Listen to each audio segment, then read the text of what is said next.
Hello dear students, welcome to the Gateway classes. My name is Gulshan Kumar और मैं आपको पढ़ा रहा हूं electronics engineering.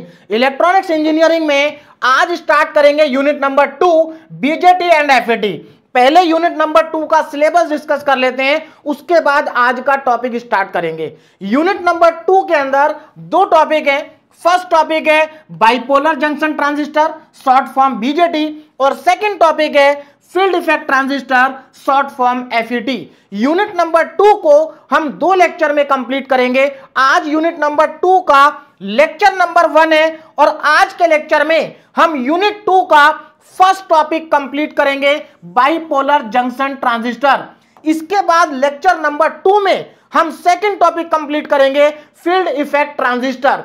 Unit number 2 unit number 1 के कंपैरिजन में इजी है और बहुत छोटी यूनिट है। सभी स्टूडेंट यूनिट नंबर 2 को कम समय में अच्छे से तैयार कर सकते हैं। यूनिट नंबर 2 को अच्छे से समझने के लिए आपको पीएन जंक्शन का बेसिक्स आना चाहिए, जिसको हम यूनिट नंबर 1 में पढ़ चुके हैं। आज के लेक्चर में हम बीजेटी को कवर करेंगे और बीजेटी के अंदर हम पढ़ेंगे बीजेटी की construction, BJT operation, amplification action of BJT, common base, common collector, common emitter and common collector configuration.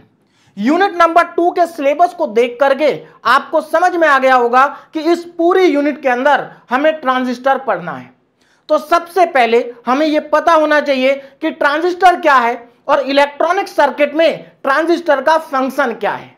तो चलिए समझ लेते हैं व्हाट इज ट्रांजिस्टर। ट्रांजिस्टर एक 3 टर्मिनल सेमीकंडक्टर डिवाइस है, जैसा कि आप इमेज में देख सकते हैं। ये क्या है?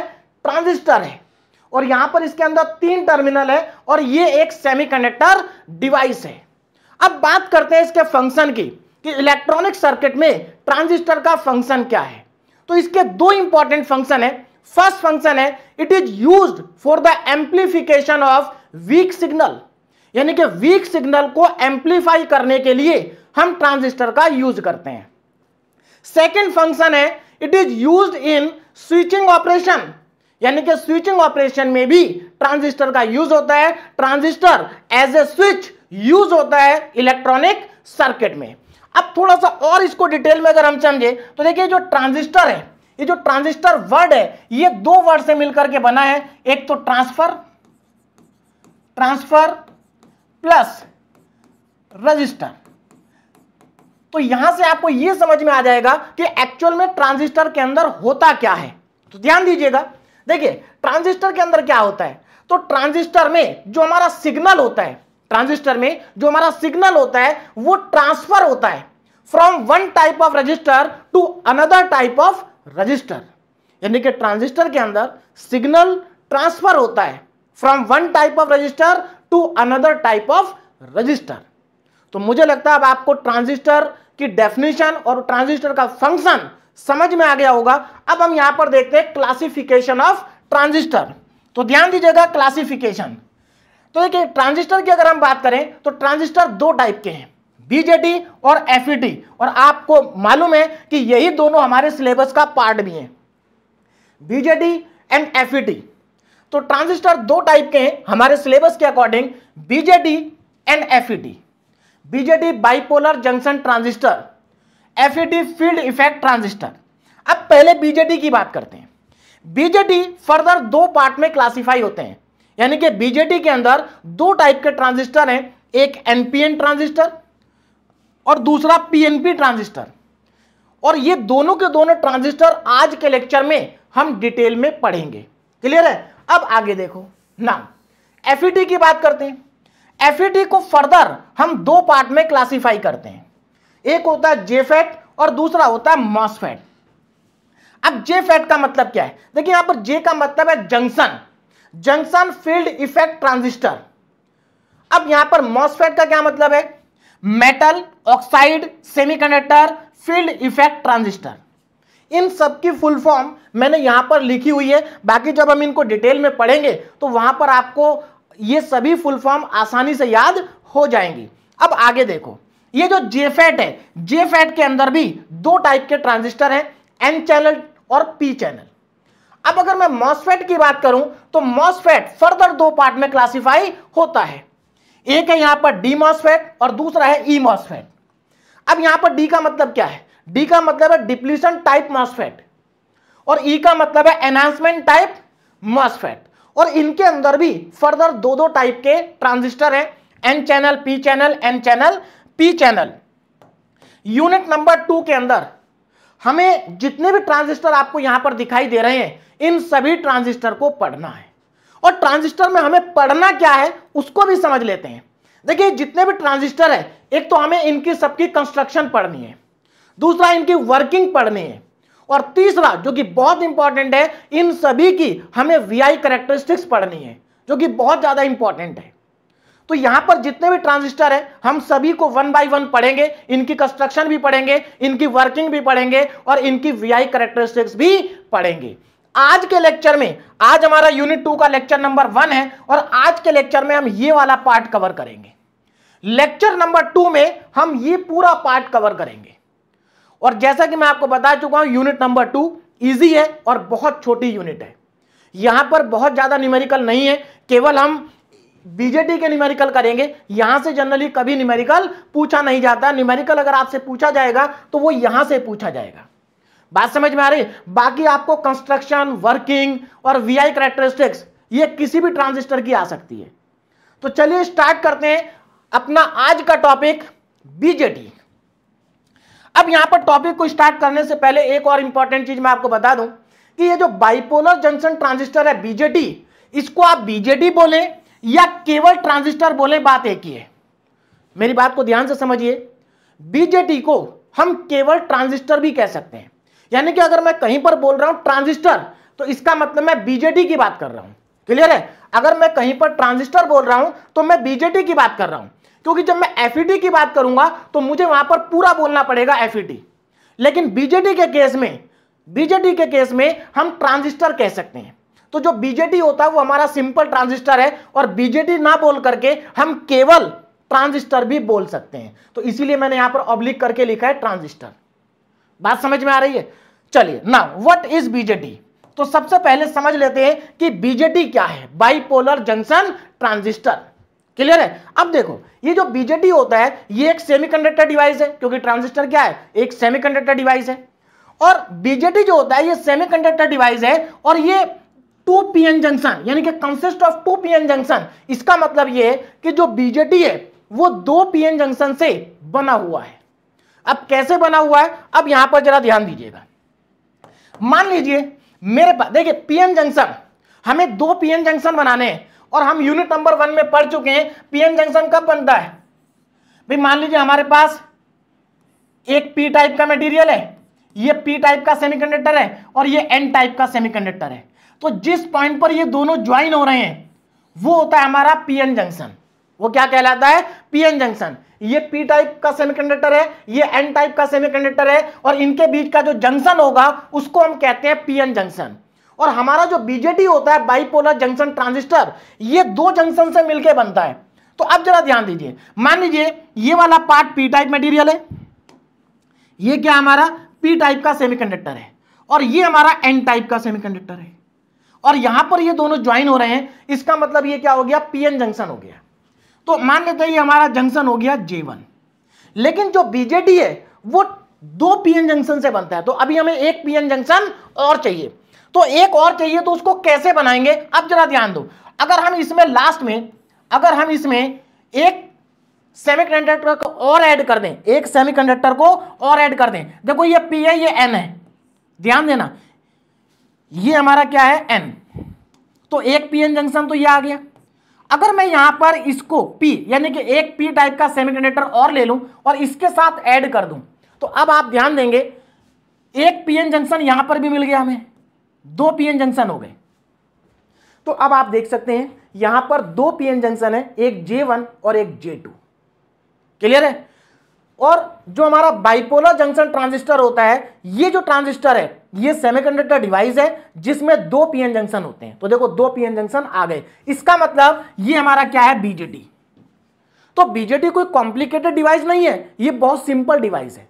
भाई डायोड के अंदर केवल एक पीएन जंक्शन होता है।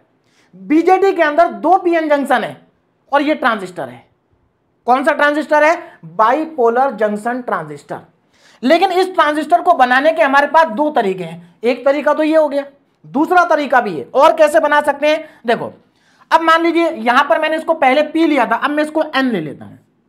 ये एन टाइप का सेमीकंडक्टर हो गया और ये पी टाइप का सेमीकंडक्टर हो गया। अब मुझे क्या करना है? एक जंक्शन तो मेरे पास आ गया J1, अब मुझे एक जंक्शन और चाहिए बीजेटी को बनाने के लिए। तो क्या कर सकते हैं हम? यहां पर एक और सेमीकंडक्टर को ऐड कर सकते हैं। कौन सा सेमीकंडक्टर ऐड करेंगे? देखो ये एन है, ये पी है, एक पीएन जंक्शन हो गया। इसका मतलब हमें इधर एन चाहिए, तो ये भी हमारा पीएन जंक्शन हो जाएगा। देखो अगर आपने यहां पर पी ले लिया तो दोनों पीपी बनेंगे, फिर ये जंक्शन नहीं बनेगा। तो पीएन जंक्शन बनाने के लिए अगर ये पी है तो इधर एन लेना पड़ेगा, तो ये हमारा J2 जंक्शन हो गया। तो इसका मतलब बीजेटी को बनाने के हमारे पास 2 तरीके हैं, या तो हम ऐसे बना सकते हैं या फिर ऐसे बना सकते हैं। इसको हम कहते हैं पीएनपी ट्रांजिस्टर और इसको हम कहते हैं एनपीएन ट्रांजिस्टर। इसका मतलब ये हुआ कंस्ट्रक्शन के बेसिस पर हमारे जो बीजेटी है, जो ट्रांजिस्टर है, वो कंस्ट्रक्शन के बेसिस पर 2 टाइप के हो गए। कौन कौन से? पीएनपी और एनपीएन, एनपीएन और पीएनपी। क्लियर है? बात समझ में आ गई? अब देखिए यूनिवर्सिटी एग्जाम में बहुत बार पीएनपी और एनपीएन की कंस्ट्रक्शन पूछी जाती है। बात समझ में आ रही? तो जब आप इन दोनों की कंस्ट्रक्शन को लिखेंगे तो आपको डिटेल में बताना पड़ेगा कि यहां पर जो ये पीएनपी है, इन तीनों के नाम क्या हैं। बात समझ में आ रही? इन तीनों के नाम क्या हैं, इन तीनों का साइज कितना है, इन तीनों में डोपिंग कितनी हुई है, ये सब आपको बताना पड़ेगा कंस्ट्रक्शन में। बोलो बात समझ में आ रही है? तो हमें कंस्ट्रक्शन को एकदम डिटेल में पढ़ना है। तो पहले यहां पर जो मैंने डायग्राम बनाया उसी के अकॉर्डिंग बीजेटी की डेफिनेशन को देख लेते हैं। BJT consist of one N type material. देखो BJT consist of one N type material sandwich between 2 P type material. इसका मतलब क्या है? बीजेटी के अंदर एक एन टाइप का मटेरियल होगा और ये जो एन टाइप का मटेरियल होगा ये 2 पी टाइप के मटेरियल के बीच में सैंडविच होगा, यही यहां पर लिखा हुआ है। या फिर और 1 P type material sandwich between 2 N type material, या फिर एक P type material 2 N type material के बीच में क्या होगा? सैंडविच होगा। तो बीजेटी हमारा 2 तरीके से बन सकता है। अब हम बात करेंगे यहां पर पीएनपी, ये जो सेमीकंडक्टर हैं इनके नाम क्या हैं, है ना? इनके नाम क्या हैं और इनका एरिया कितना है, साइज कितना है, इनमें डोपिंग का लेवल क्या है, तो ये सब कुछ अब हम डिस्कस करेंगे नेक्स्ट स्लाइड पे। Now construction, doping profile, area profile. Doping profile का मतलब है कि सेमीकंडक्टर में डोपिंग कितनी हुई है। एरिया प्रोफाइल का मतलब है कि सेमीकंडक्टर में का साइज कितना है, एरिया कितना है। बोलो बात समझ में आ गई? चलिए अब इसको समझ लेते हैं डिटेल में। पहले बात करते हैं एनपीएन ट्रांजिस्टर की। तो देखो ये हमारा एनपीएन ट्रांजिस्टर है। क्या है? NPN transistor. अब यहां पर देखो इसको हम कह रहे हैं एमीटर, इसको हम कह रहे हैं बेस, इसको हम कह रहे हैं कलेक्टर। ये इनके नेमिंग हो गई। अब मेरी बात को जरा ध्यान से समझना। देखो ये एन टाइप का है, ये पी टाइप है, ये एन टाइप है। तो जो बेस होता है, बेस बीच में होता है। बेस हमेशा कहां पर होगा? बीच में होगा, है ना? और बेस का जो साइज है वो सबसे छोटा होगा। आप यहां पर देख सकते हैं इन तीनों में बेस का साइज सबसे छोटा है और ये हमेशा बीच में रहेगा। तो बेस कहां रहेगा? बीच में। इसका मतलब जो मटेरियल बीच में है उसको हम क्या कहेंगे? बेस कहेंगे। अब बात करते हैं एमीटर की और कलेक्टर की, है ना? देखो सबसे छोटे साइज का जो होगा वो बेस होगा और इन तीनों में जो सबसे बड़े साइज का होगा वो कलेक्टर होगा। भाई यहां पर बहुत सारे स्टूडेंट को कंफ्यूजन हो जाता है कि सर आपने एमीटर को इधर क्यों लिया, इधर भी तो ले सकते हैं। हाँ, कहीं पर भी ले सकते हैं, लेकिन इंपॉर्टेंट चीज क्या है कि जिसका साइज सबसे बड़ा होगा वो कलेक्टर होगा और कलेक्टर कभी भी बीच में नहीं होगा। बात समझ में आ गई? बीच में हमेशा कौन होगा? बेस। तो ये जो दोनों साइड के एन टाइप मटेरियल है इनमें से जिसका साइज बड़ा होगा वो कलेक्टर और इन दोनों में जिसका साइज छोटा होगा वो एमीटर। तो एमीटर का जो साइज है वो बेस से बड़ा है लेकिन कलेक्टर से छोटा है। क्लियर हो गई बात? चलिए अब एमीटर के साथ में जो टर्मिनल होगा वो एमीटर का टर्मिनल होगा, बेस के साथ में जो टर्मिनल होगा वो बेस का टर्मिनल होगा, और कलेक्टर के साथ में जो टर्मिनल होगा वो कलेक्टर का टर्मिनल होगा। बोलो बात समझ में आ गई। अब बात करते हैं पीएनपी की। देखो ये पीएनपी है, अगेन जो बीच में है वो बेस होगा। देखो यहां पर बेस जो था वो पी टाइप का सेमीकंडक्टर था, लेकिन यहां पर जो बेस है वो एन टाइप का सेमीकंडक्टर है। बेस हमेशा बीच में होगा, मटेरियल चाहे जो भी हो। तो ये हमारा बेस है, इसका साइज सबसे छोटा है। ये हमारा कलेक्टर है क्योंकि इसका साइज सबसे बड़ा है। जिसका साइज सबसे बड़ा होगा तीनों में वो कलेक्टर होगा, और जिसका साइज बेस और कलेक्टर के बीच में होगा वो एमीटर होगा। बोलो बात समझ में आ गई। तो ये हमारा एमीटर, ये हमारा बेस और ये हमारा कलेक्टर।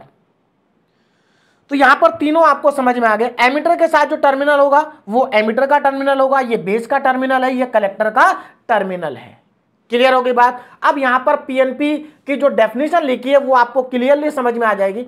इट देखो PNP NPN it consist of a thin section of P type. मतलब ये किससे बना हुआ है? Thin section of P type. तो यहां पर आप देख सकते हैं पी टाइप का थिन सेक्शन है, P type semiconductor sandwich between two thicker section of N type semiconductor. भाई सीधी सी बात है, ये जो बेस है यानी कि पी टाइप का सेमीकंडक्टर है, ये दो एन टाइप के सेमीकंडक्टर के बीच में क्या हो रहा है? सैंडविच हो रहा है। और ये जो एन टाइप के सेमीकंडक्टर हैं ये थिक है। भाई इसके कंपैरिजन में तो दोनों थिक है ना, इसके कंपैरिजन में दोनों थिक है। बोलो बात समझ में आ गई। यहां पर भी वही चीज लिखी है, यहां पर बीच में कौन है? एन टाइप का सेमीकंडक्टर, और ये दो थिकर पी टाइप के सेमीकंडक्टर के बीच में क्या हो रहा है? सैंडविच हो रहा है। तो मुझे लगता है ये बात आपको अब क्लियर हो गई होगी। अब बात करते हैं इनके सिंबल की। देखो इनका सिंबल मैंने राइट साइड में बना रखा है, ये इनका क्या है? सिंबल है। अगर आप ध्यान से देखें तो दोनों सिंबल एक ही जैसे दिखाई दे रहे हैं, केवल एक डिफरेंस है बस। देखो दोनों सिंबल सेम है, अगर आप इसको देखो इसको देखो, दोनों में क्या डिफरेंस है? केवल एक डिफरेंस है, और वो डिफरेंस किस चीज का है? डायरेक्शन का। देखो यहां पर जो करंट की डायरेक्शन है वो इधर है, और यहां पर करंट की डायरेक्शन अंदर की साइड में है। अब करंट की डायरेक्शन कैसे डिसाइड करेंगे इसको समझ लेते हैं, क्योंकि करंट की डायरेक्शन अगर आपको समझ में आ गई तो आगे के टॉपिक को समझने में प्रॉब्लम नहीं आएगी। ध्यान दीजिएगा। देखो यहां पर क्या है?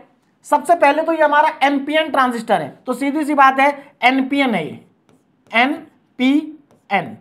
तो इसका मतलब ये हुआ कि ये बीच वाला क्या है? पी, और इधर क्या है? एन, उधर भी क्या है? एन।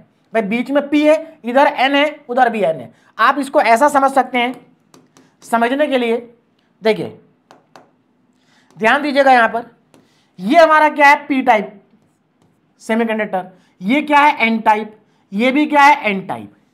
बोलो बात समझ में आ गई। अब हमें करंट की डायरेक्शन को डिसाइड करना है कि करंट की डायरेक्शन कहां होगी। तो हमने पढ़ा है कि जो करंट है वो current always flow from positive to negative, यानी कि हाई पोटेंशियल से लो पोटेंशियल की साइड में फ्लो करता है। क्लियर है? अब यहां पर ध्यान दो, इसका मतलब करंट जो होगा वो पी से एन की तरफ फ्लो करेगा। देखो ये पी है, पी मतलब पॉजिटिव, समझ सकते हैं यहां पर पी मतलब पॉजिटिव, एन मतलब नेगेटिव। तो करंट हमेशा पॉजिटिव से नेगेटिव की साइड में फ्लो करता है। बोलो बात समझ में आ गई। तो करंट की डायरेक्शन समझ में आई। ऊपर को क्यों लिए? क्योंकि करंट की डायरेक्शन पी से एन होगी। अच्छा अब नीचे आ जाओ। देखो नीचे क्या है? नीचे है पीएनपी। इसका मतलब ये पी होगा, ये एन होगा, और ये भी पी होगा। तो इस बार करंट की डायरेक्शन पी से एन, भाई करंट की डायरेक्शन तो हमेशा पी से एन ही रहेगी। यहां पर भी करंट की डायरेक्शन पी से एन है, यहां पर भी करंट की डायरेक्शन पी से एन है। बोलो बात समझ में आ गई। पी से एन।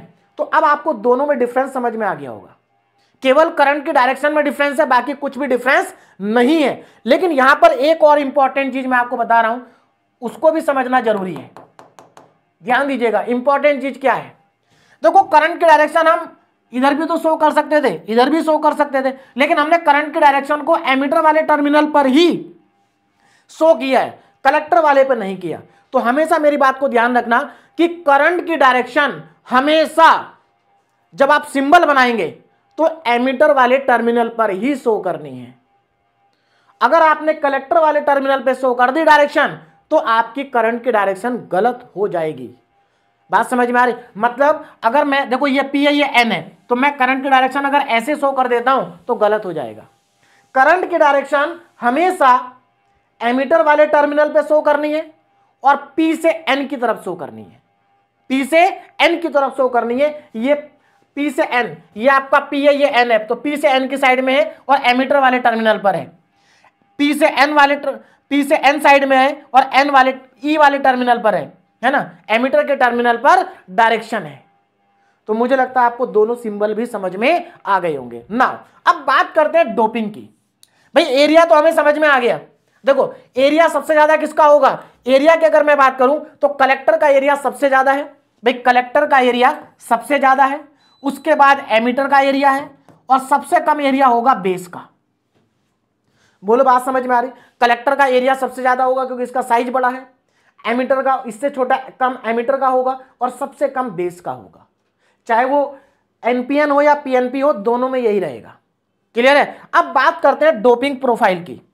डोपिंग प्रोफाइल कि भाई तीनों मटेरियल में डोपिंग का जो लेवल होगा वो क्या होगा, तो इसको समझ लेते हैं। डोपिंग प्रोफाइल है ना, देखो यहां पर जो एमिटर है, ध्यान देना, जो एमिटर होगा, एमिटर नाम से समझ में आ रहा है कि ये क्या करेगा, ये चार्ज को एमिट करेगा, ये मेजॉरिटी चार्ज कैरियर्स को क्या करेगा, एमिट करेगा। अब सीधी सी बात है, अगर एमिटर चार्ज को एमिट कर रहा है, मेजॉरिटी चार्ज को एमिट कर रहा है, तो इसके पास मेजॉरिटी चार्ज कैरियर्स होने भी चाहिए।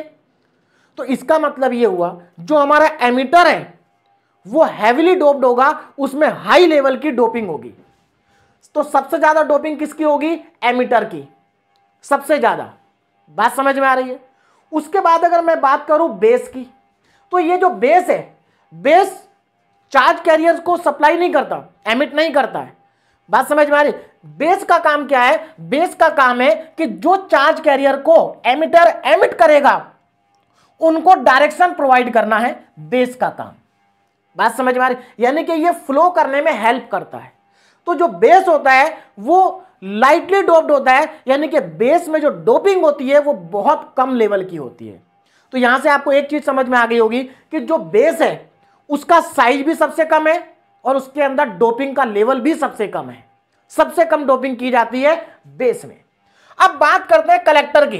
देखिए कलेक्टर में जो डोपिंग होगी वो बेस से ज्यादा होगी लेकिन एमिटर से कम होगी, क्योंकि एमिटर के अंदर सबसे ज्यादा डोपिंग है। तो अगर मैं डोपिंग प्रोफाइल की बात करूं तो डोपिंग सबसे ज्यादा एमिटर में है ना, उसके बाद कलेक्टर में है और सबसे कम बेस में है। और अगर हम साइज की बात करें, एरिया की बात करें, तो एरिया सबसे ज्यादा कलेक्टर का होता है, उससे कम होता है एमिटर का और सबसे कम होता है बेस का। तो ये आपको याद रखना है, ये इंपॉर्टेंट है और ये आपको यहां पर बताना है ना। तो ये जितनी भी बातें मैंने आपको समझाई हैं उनको बहुत ही सिंपल लैंग्वेज में मैंने यहां पर लिखा हुआ है। देखो each type of transistor has 3 main parts. Transistor आपका चाहे एनपीएन हो या पीएनपी हो, 3 पार्ट है इसमें, एमिटर, बेस और कलेक्टर, एमिटर, बेस और कलेक्टर। अब तीनों के बारे में मैंने यहां पर लिखा है। देखो एमिटर, एमिटर क्या है, ये एक सेक्शन है जो कि ट्रांजिस्टर के एक साइड में होता है। अब किसी भी साइड में हो सकता है, वो तो डिपेंड करता है साइज पे, है ना। It is of moderate size, ये मॉडरेट साइज का होता है। मॉडरेट मतलब भाई बेस से ज्यादा होगा और कलेक्टर से कम होगा। हैवीली डोप्ड होगा, इसके अंदर डोपिंग का लेवल सबसे ज्यादा होगा। और ये करता क्या है, इसका फंक्शन क्या है, देखो इसका ये फंक्शन लिखा है, it supply large number of majority charge carriers. ये मेजॉरिटी चार्ज कैरियर को सप्लाई करता है। बात समझ में आ रही। अब एक चीज यहां पर समझिए, अगर एनपीएन ट्रांजिस्टर है तो आपको मालूम है कि एन टाइप के सेमीकंडक्टर में जो मेजॉरिटी चार्ज कैरियर्स होते हैं वो इलेक्ट्रॉन होते हैं। तो एनपीएन के केस में एमिटर इलेक्ट्रॉन को सप्लाई करेगा। अब ये पीएनपी है और आप अच्छे से जानते हैं कि पी टाइप सेमीकंडक्टर में मेजॉरिटी कैरियर होल्स होते हैं। तो पीएनपी टाइप से जो एमिटर है वो होल को सप्लाई करेगा। किसको सप्लाई करेगा, होल को। और यहां पर लिखा मैंने electron in NPN and hole in PNP for the flow of current through the transistor, है ना। तो ट्रांजिस्टर में जो करंट फ्लो करता है वो इन्हीं मेजॉरिटी चार्ज कैरियर की वजह से फ्लो करता है। तो ये पॉइंट आपको सब समझ में आ गए होंगे। नाउ बेस, बेस क्या है, मिडिल सेक्शन है, बीच का पार्ट है और it is very thin and lightly dope. ये बहुत थिन है, इसका साइज बहुत छोटा है और इसमें डोपिंग का जो लेवल है वो भी बहुत ज्यादा कम है। क्लियर। नाउ इसका काम क्या है, it control the flow of majority charge carrier from emitter to collector. मतलब ये जो बेस होता है ये मेजॉरिटी चार्ज कैरियर्स के फ्लो को कंट्रोल करता है, जिससे ये जो चार्ज कैरियर्स हैं ये कलेक्टर के पास पहुंच जाए। कहां पहुंच जाए? कलेक्टर के पास पहुंच जाए। तो ये फंक्शन है यहां पर बेस का ना। अब बात करते हैं कलेक्टर की। कलेक्टर जो है वो ट्रांजिस्टर के दूसरी साइड है। भाई एक साइड में एमिटर हो गया, दूसरी साइड में क्या होगा? कलेक्टर होगा। और कलेक्टर का जो साइज होता है वो सबसे बड़ा होता है। तो इट इज मॉडरेटली डोप्ड, मतलब इसमें जो डोपिंग है वो मॉडरेट लेवल की है, मतलब बेस से ज्यादा एमिटर से कम। एंड लार्ज साइज, और इसका जो साइज है वो बहुत बड़ा है एज कंपेयर टू एमिटर, मतलब एमिटर से ज्यादा बड़ा, सबसे बड़ा साइज है। क्लियर है ना? अब इसका फंक्शन क्या है? It collect the majority charge carriers. ये मेजॉरिटी चार्ज कैरियर्स को कलेक्ट करता है, जिसकी वजह से सर्किट में करंट फ्लो होगा। तो मुझे लगता है आपको अच्छे से समझ में आ गया होगा कंस्ट्रक्शन किसका? बाइपोलर जंक्शन ट्रांजिस्टर का। तो अगर आपसे एग्जाम में बीजेटी का कंस्ट्रक्शन पूछा जाता है तो आप यहां से स्टार्ट करेंगे। देखिए कई बार एग्जाम में पूछा जाता है केवल कंस्ट्रक्शन, तो आप यहां से स्टार्ट करेंगे और ये पूरी स्लाइड जैसे मैंने यहां पर लिखा हुआ है बिल्कुल इसी तरीके से एकदम आप नीट एंड क्लीन डायग्राम के साथ एक्सप्लेन करके आएंगे। क्लियर है? ये दोनों डायग्राम, ये दोनों सर्किट सिंबल आप बनाएंगे और इनको यहां पर पूरा एक्सप्लेन करेंगे जैसे मैंने किया हुआ है। और आप एरिया प्रोफाइल भी लिखेंगे और डोपिंग प्रोफाइल भी लिखेंगे। और कई बार एरिया प्रोफाइल और डोपिंग प्रोफाइल अलग से पूछ लिया जाता है। तो अगर आपको अलग से एरिया प्रोफाइल और डोपिंग प्रोफाइल पूछा जाता है और 7 मार्क्स में पूछा जाता है तो उसमें भी आप ये पूरा ही करके आएंगे। बात समझ में आ रही है? तो मुझे लगता है एक इंपॉर्टेंट क्वेश्चन आपको समझ में आ गया जो यूनिवर्सिटी एग्जाम में आपसे पूछा जा सकता है। अब आगे बढ़ते हैं। तो कंस्ट्रक्शन को हमने समझ लिया। देखो यहां पर अगर आप ध्यान दें, जो हमारा ट्रांजिस्टर है इसमें 3 टर्मिनल है। कितने टर्मिनल है? 3 टर्मिनल है ना? तो सीधी सी बात है, जब हम इन टर्मिनल को बैटरी के साथ कनेक्ट करेंगे तो हमें कितने टर्मिनल की रिक्वायरमेंट होगी? भाई एक बैटरी से तो कनेक्ट हो नहीं सकते 3 टर्मिनल, क्योंकि बैटरी में केवल 2 टर्मिनल होते हैं। इसका मतलब ट्रांजिस्टर को जब हम बैटरी से कनेक्ट करेंगे तो हमें 2 बैटरी की रिक्वायरमेंट पड़ेगी, क्योंकि एक बैटरी से 3 टर्मिनल को हम कनेक्ट नहीं कर सकते। तो यहां पर 2 बैटरी की रिक्वायरमेंट होगी। तो अब यहां पर जो टर्मिनल के कनेक्शन होंगे, यानी कि बैटरी के जो कनेक्शन होंगे, उसके ऊपर डिपेंड करेगा कि ट्रांजिस्टर का फंक्शन क्या है। बात समझ में आ रही है? यानी कि यहां पर जब हम ट्रांजिस्टर को बैटरी से कनेक्ट करेंगे तो बैटरी के जो कनेक्शन होंगे वो डिसाइड करेंगे कि हमारा जो ट्रांजिस्टर है वो कौन से मोड में काम करेगा या कौन से रीजन में काम करेगा। बात समझ में आ रही है? तो ट्रांजिस्टर के अंदर जो वर्किंग मोड होते हैं वो 4 होते हैं, यानी कि ट्रांजिस्टर 4 रीजन में वर्क करता है। तो हमें उन चारों रीजन को समझना है ना? देखिए इनको समझना जरूरी है, बहुत ज्यादा इंपॉर्टेंट नहीं है। जरूरी नहीं कि ये क्वेश्चन आपका यूनिवर्सिटी एग्जाम में आए, लेकिन इनको समझना जरूरी है। इनको समझ लेंगे तो आगे भी हमें समझ में आएगा। तो जल्दी से समझ लेते हैं, बहुत ईजी है। नाउ मोड्स और working region of BJT. Working region of BJT, तो यहां पर 4 मोड होते हैं। एक होता है एक्टिव रीजन, एक्टिव मोड भी कह सकते हैं, एक्टिव रीजन भी कह सकते हैं। दूसरा होता है सैचुरेशन रीजन या सैचुरेशन मोड। तीसरा होता है कट ऑफ रीजन या कट ऑफ मोड। और फोर्थ होता है इन्वर्टेड रीजन या इन्वर्टेड मोड। और देखो मैंने यहां पर चारों के एक टेबल में चारों की समरी लिख दी है। देखिए जब हम अपने ट्रांजिस्टर को एक्टिव मोड में रखते हैं तो एक्टिव मोड में हमारा ट्रांजिस्टर कब होगा? जब हम एमिटर बायस जंक्शन को फॉरवर्ड बायस करेंगे, कलेक्टर बायस जंक्शन को रिवर्स बायस करेंगे, है ना? और इसकी जो एप्लीकेशन होगी वो एम्पलीफायर की तरह होगी। इसको समझ लेते हैं डिटेल में, है ना? बाद में टेबल की बात करेंगे। चलिए सबसे पहले बात करते हैं एक्टिव रीजन की। अगर हमें अपने ट्रांजिस्टर को एक्टिव मोड में लेकर के आना है, एक्टिव रीजन में इससे काम कराना है, तो क्या करना होगा? ध्यान दीजिएगा। इन active reason emitter base junction, अब जरा यहां पर ध्यान दो।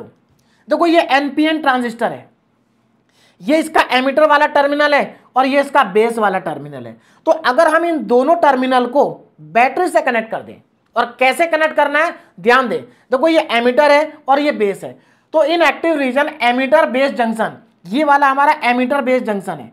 कौन सा है? Emitter base junction.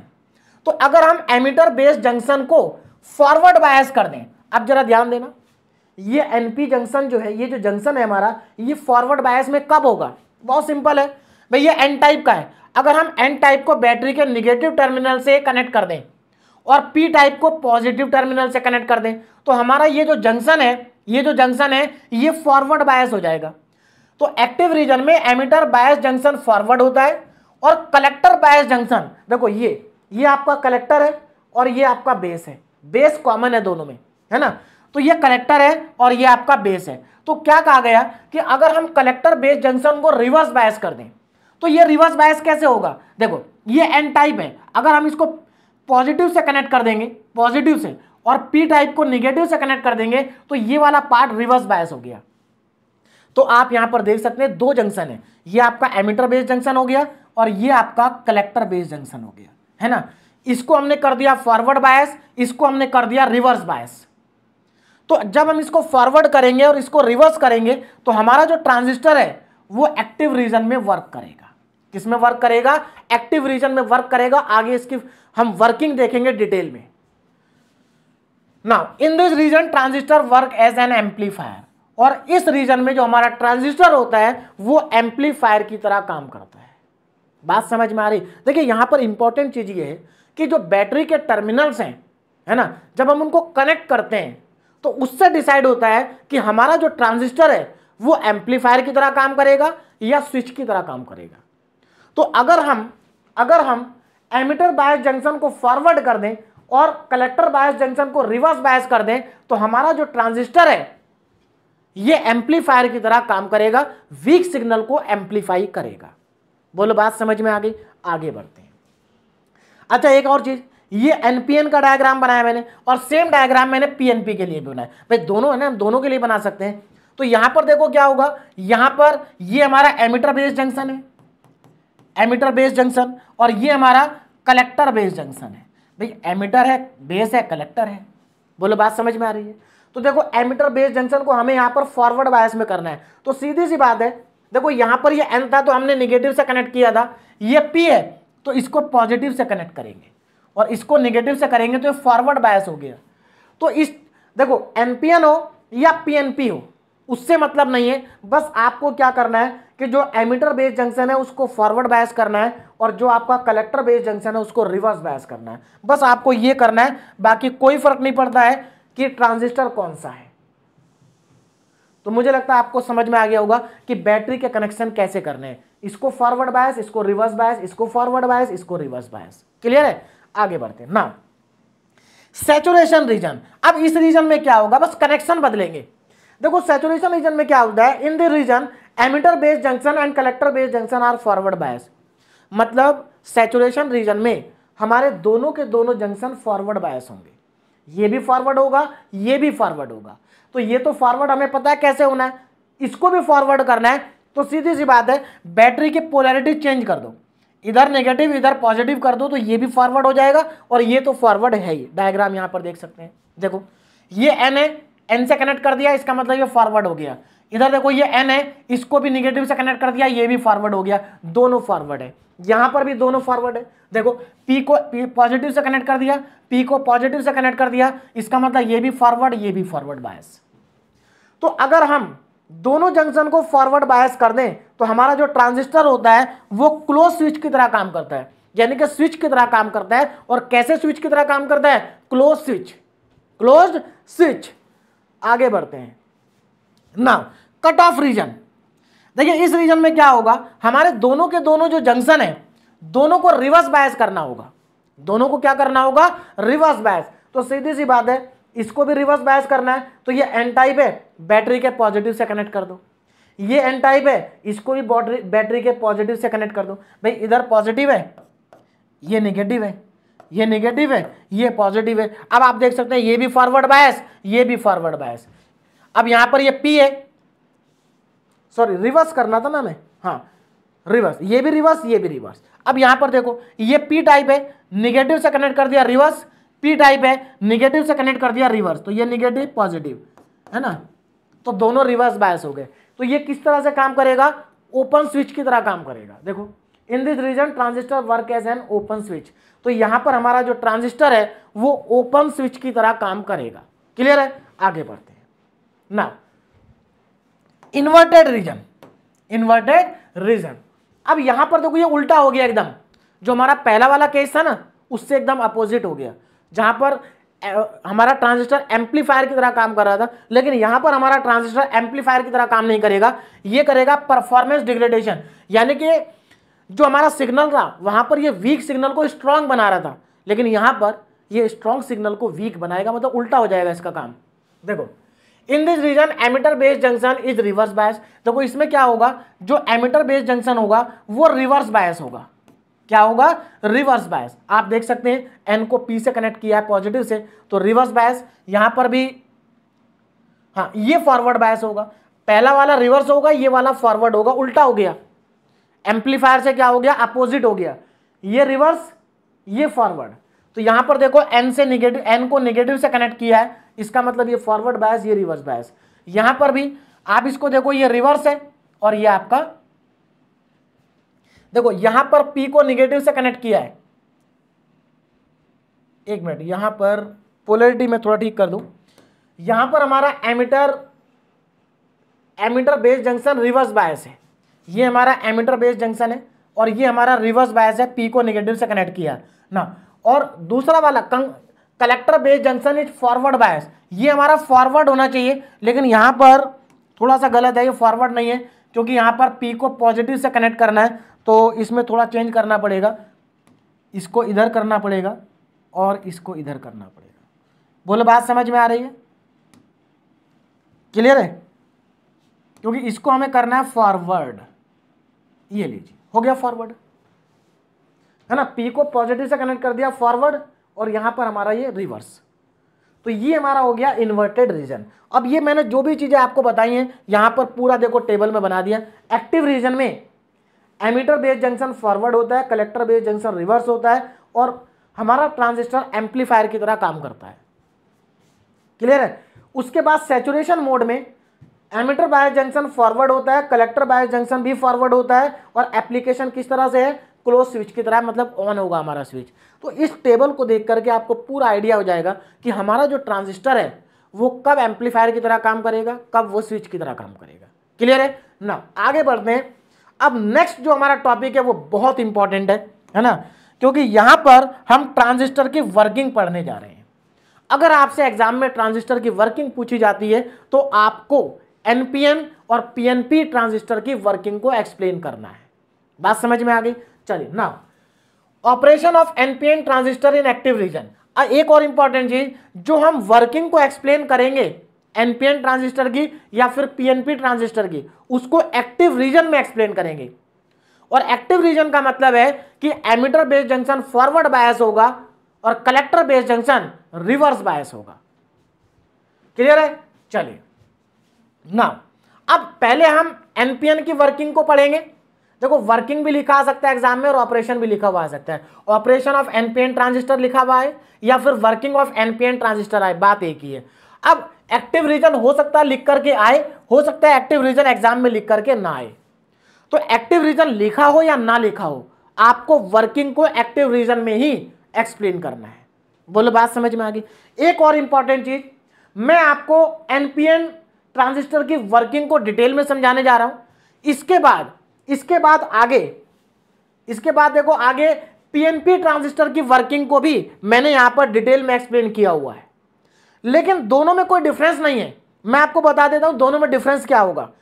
दोनों में डिफरेंस केवल इतना होगा कि यहां पर जो काम इलेक्ट्रॉन करेगा वहां पर वो काम होल करेगा, और यहां पर जो काम होल करेगा वहां पर वो काम इलेक्ट्रॉन करेगा। इसका मतलब यह हुआ कि केवल डायग्राम में डिफरेंस होगा। दोनों के डायग्राम थोड़े से अलग होंगे, है ना, क्योंकि यहां पर आपको इलेक्ट्रॉन ज्यादा दिखाई दे रहे हैं, वहां पर आपको होल्स ज्यादा दिखाई देंगे। बात समझ में आ रही है? तो मैं आपको एक की वर्किंग समझा रहा हूं, दूसरे की वर्किंग को मैंने लिखा हुआ है और कोई डिफरेंस नहीं है। केवल आपको क्या करना है, इलेक्ट्रॉन की जगह होल करना है और होल की जगह इलेक्ट्रॉन करना है। मतलब अगर आप इलेक्ट्रॉन को होल से चेंज कर देंगे और होल को इलेक्ट्रॉन से चेंज कर देंगे तो वर्किंग इंटरचेंज हो जाएगी।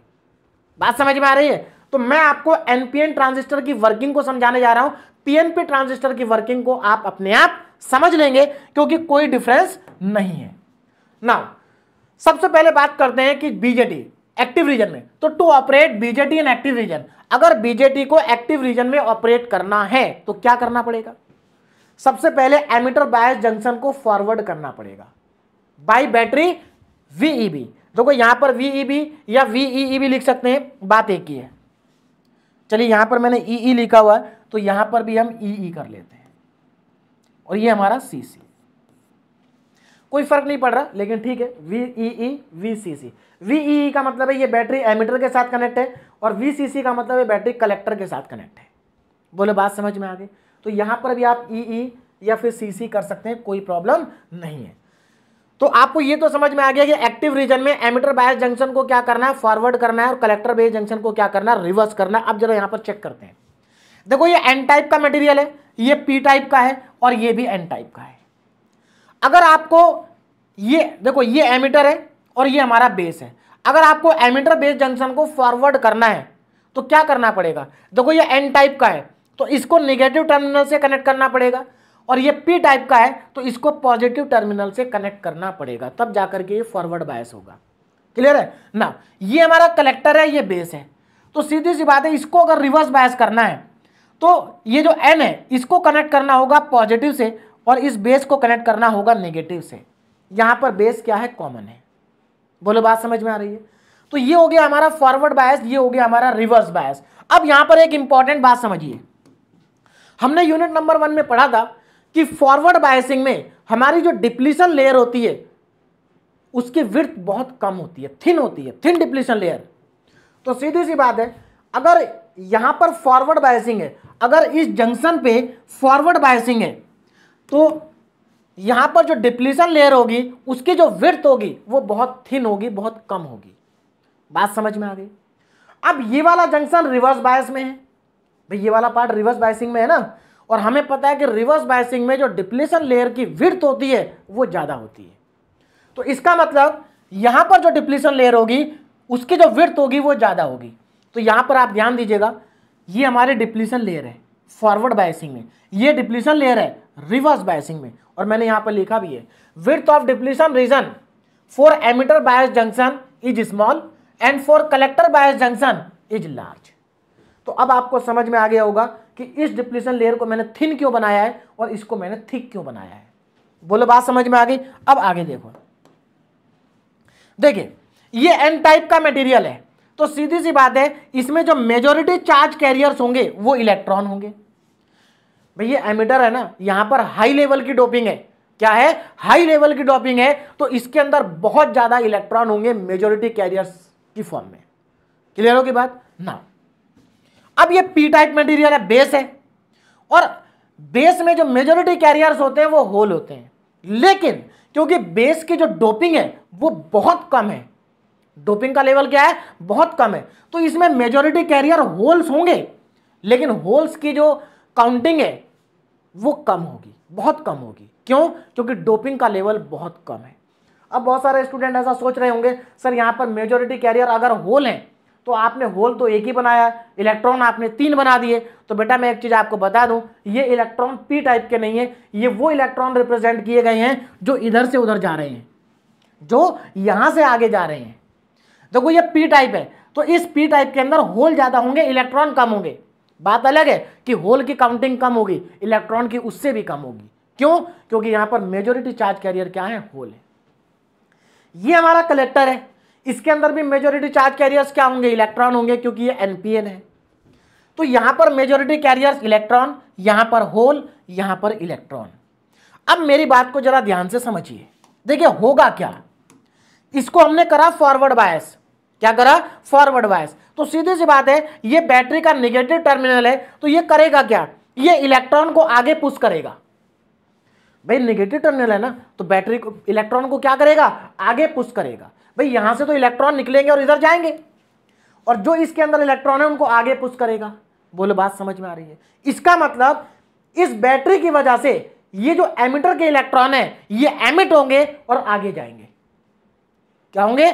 आगे जाएंगे। अब मेरी बात को जरा ध्यान से समझिए, ये इलेक्ट्रॉन आगे जाएंगे, और ये पी टाइप का है, इसमें होल्स हैं। क्या है? होल्स हैं। तो आपको मालूम है कि इलेक्ट्रॉन और होल्स रिकंबाइन होंगे। क्या होंगे? रिकंबाइन होंगे।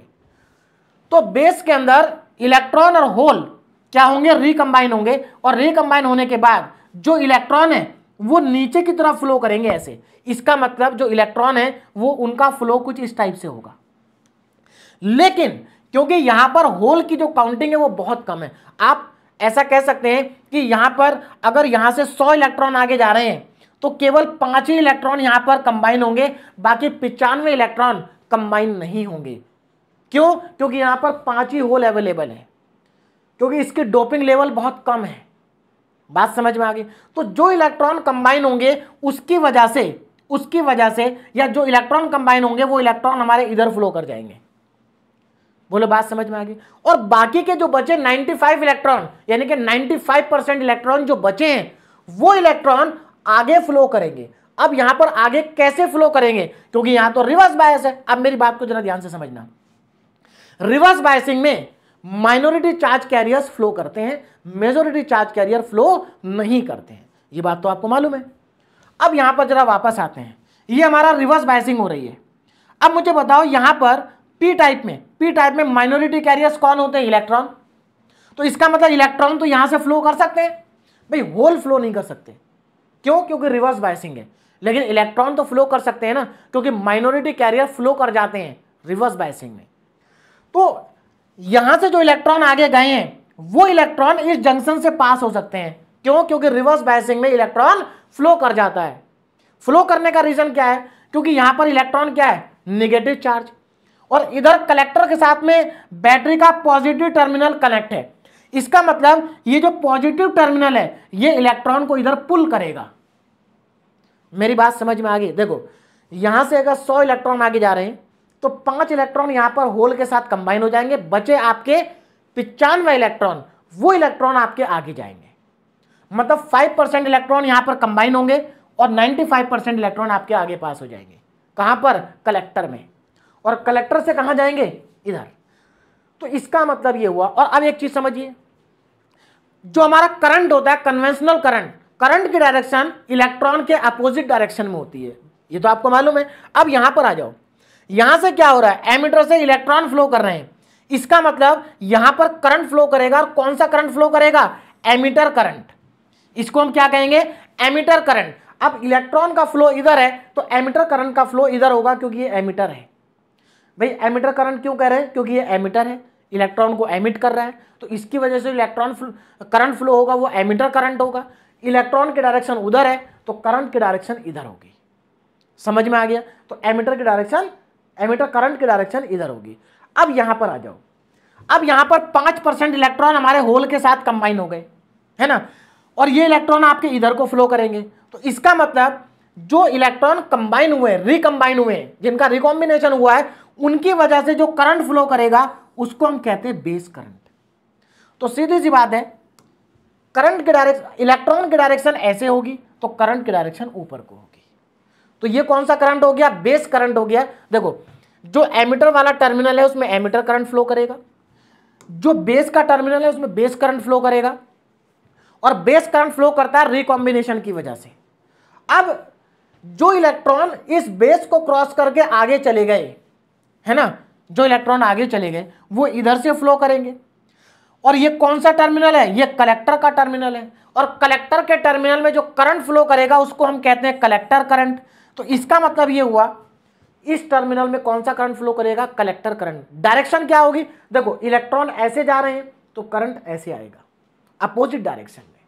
तो मुझे लगता है आपको पूरा क्लियर हो गया होगा कि यहां पर डायरेक्शन के करंट हमने इधर क्यों लिए, इसके डायरेक्शन में इधर क्यों लिए, और इसके डायरेक्शन में ऐसे क्यों लिए। बोलो बात समझ में आ गई? और ये जो चीजें मैंने आपको समझाई हैं यही सब यहां पर पूरा लिखा हुआ है, आप एक बार पढ़ सकते हैं। देखो, due to forward bias a large number of electron in the emitter are push toward the base. तो फॉरवर्ड बायसिंग की वजह से एमिटर के जो इलेक्ट्रॉन है वो बेस की तरफ क्या होंगे? पुश होंगे, बेस की तरफ जाएंगे, है ना, वही आगे लिखा है यहां पर, है ना, are push toward the base which constitute the emitter current. और ये कौन सा करंट बनाएंगे? एमिटर करंट बनाएंगे। बोलो क्लियर है? नेक्स्ट लाइन देखो क्या है, this electron pass through the base and combine with the hole. ये जो इलेक्ट्रॉन है ये बेस से पास होंगे और होल के साथ कंबाइन होंगे। होल के साथ क्या होंगे? कंबाइन होंगे। ना since base is lightly doped, अब क्योंकि जो बेस है वो लाइटली डोप्ड होता है, बहुत थिन होता है, भाई लाइटली डोप्ड भी है और थिन भी है, तो उसके अंदर होल ज्यादा नहीं होंगे। ए फ्यू इलेक्ट्रॉन, मतलब कितने इलेक्ट्रॉन, 5% से भी कम इलेक्ट्रॉन कंबाइन होंगे होल के साथ में, और क्या बनाएंगे, बेस करंट बनाएंगे। यानी कि जो 5% से भी कम इलेक्ट्रॉन होल के साथ कंबाइन हो रहे हैं वो बनाएंगे बेस करंट। बोलो बात समझ में आ गई। आगे देखो, द रिमेनिंग इलेक्ट्रॉन, रिमेनिंग कितने, 95% से भी ज्यादा, are pulled by the collector, उनको कलेक्टर अपनी तरफ पुल कर लेगा due to positive terminal of the battery which is at the high positive potential. The electron are finally collected by positive terminal of the battery. बाद में क्या होगा, जो बैटरी का पॉजिटिव टर्मिनल है ये इन इलेक्ट्रॉन को क्या कर लेगा, कलेक्ट कर लेगा, जिसकी वजह से यहां पर कलेक्टर करंट क्या होगा, फ्लो करेगा। कौन सा करंट फ्लो करेगा, कलेक्टर करंट फ्लो करेगा। अच्छा, यहां पर एक चीज का कंफ्यूजन हो जाएगा आपको, मैंने यहां पर VCB लिखा हुआ है और यहां पर मैंने VCC लिखा हुआ है, तो या तो आप यहां पर इसको VCB कर दो या वहां पर दोनों VCC कर दो, बात एक ही है। क्लियर है। चलिए ना, अब एक और इंपॉर्टेंट चीज, अब यहां पर देखो बहुत इंपॉर्टेंट चीज है, उसको भी समझ लेते हैं। करंट की डायरेक्शन हमें समझ में आ गई। देखो अब यहां पर मैंने इसका सिंबल बनाया है, ये क्या है, हमारा NPN का सिंबल है, पहले भी बता चुका हूं। तो जब आप सिंबल बनाएंगे, देखो डायरेक्शन बाद में मेंशन करेंगे, सबसे पहले जब हम सिंबल बनाएंगे तो हमें क्या करना होता है, देखो ये हमारा एमिटर टर्मिनल है, तो सबसे पहले हमें इस डायरेक्शन को मेंशन करना होता है जो हमारे सिंबल की स्टैंडर्ड डायरेक्शन है। अब जरा ध्यान दो ना, ये कौन सा NPN है, तो इसका मतलब ये N है, ये P है और ये N है, तो ये P और ये N है, तो डायरेक्शन ऐसे है। डायरेक्शन का देखो, डायरेक्शन हमेशा P से N की तरफ होती है, तो बीच में P, ये N, तो ये हमारा NPN है। बोलो बात क्लियर होगी। अब जरा मेरी बात को ध्यान से समझना। देखो एमिटर करंट, एमिटर करंट की डायरेक्शन इधर है ना, देखो यहां पर भी इधर ही है, ये लीजिए, और देखो आप देख सकते हैं जो हमारा स्टैंडर्ड सिंबल था उसकी डायरेक्शन भी करंट, वहां पर भी करंट की डायरेक्शन ऐसे ही है और यहां पर भी करंट की डायरेक्शन ऐसे ही, ये हमेशा सेम रहेगा, कभी भी चेंज नहीं होगा ना। अब आगे देखो जरा, कलेक्टर की डायरेक्शन ऐसे है, देखो ये कलेक्टर करंट की डायरेक्शन है और बेस करंट की डायरेक्शन ऊपर को है, तो बेस करंट की डायरेक्शन ऊपर को है। अब मेरी बात को यहां पर इंपॉर्टेंट पॉइंट समझिए। देखिए मैंने आपसे कहा था जब सिंबल बनाते हैं तो ये वाली जो डायरेक्शन है हमेशा आपको एमिटर वाले टर्मिनल पर ही मेंशन करनी है, नहीं तो गलत हो जाएगा। अब आप सोचिए कि अगर आपने ये P है, ये N है, अगर आप इस डायरेक्शन को इधर रिप्रेजेंट कर देते कलेक्टर वाले टर्मिनल पर तो गलत हो जाता। देखो क्यों, क्योंकि कलेक्टर करंट ऐसे आ रहा है और आपने डायरेक्शन उधर दिखा रखी है, तो इसीलिए सिंबल में करंट की डायरेक्शन हमेशा एमिटर वाले टर्मिनल पर ही मेंशन करनी है, तभी आपकी डायरेक्शन मैच करेगी। अब यहां पर एक इंपॉर्टेंट चीज देखिए क्या हो रहा है, देखो इधर से कलेक्टर करंट आ रहा है, नीचे से बेस करंट आ रहा है, इधर एमिटर, तो मैं इसको शॉर्ट में ऐसे बना सकता हूं, देखो ऐसे, ये मेरा एमिटर टर्मिनल, ये मेरा कलेक्टर टर्मिनल और ये मेरा बेस टर्मिनल। इधर से क्या आ रहा है, IC करंट आ रहा है इस डायरेक्शन में, है ना। यहां पर कौन सा करंट जा रहा है, एमिटर करंट जा रहा है, और यहां पर कौन सा करंट फ्लो कर रहा है, बेस करंट फ्लो कर रहा है। तो अगर यहां पर आप किरचॉफ्स करंट लॉ को अप्लाई कर दें तो देखो इस जंक्शन पे क्या हो रहा है, इस जंक्शन पे IC करंट इधर से आ रहा है, IB इधर से आ रहा है, और ये दोनों मिलके क्या बना रहे हैं, IE बना रहे हैं। तो इसका मतलब according to Kirchhoff's current law हम कह सकते हैं कि जो एमिटर करंट है वो IC और IB का सम है, IB और IC का क्या है, सम है। और यही चीज मैंने आगे लिखी है, देखो अकॉर्डिंग टू या apply Kirchhoff's current law to the transistor. अगर आप ट्रांजिस्टर में किरचॉफ्स करंट लॉ को अप्लाई कर दें तो जो एमिटर करंट होता है वो IB प्लस IC के बराबर आता है, जैसे कि मैंने आपको यहां पर बताया है। बोलो बात समझ में आ गई, क्लियर है।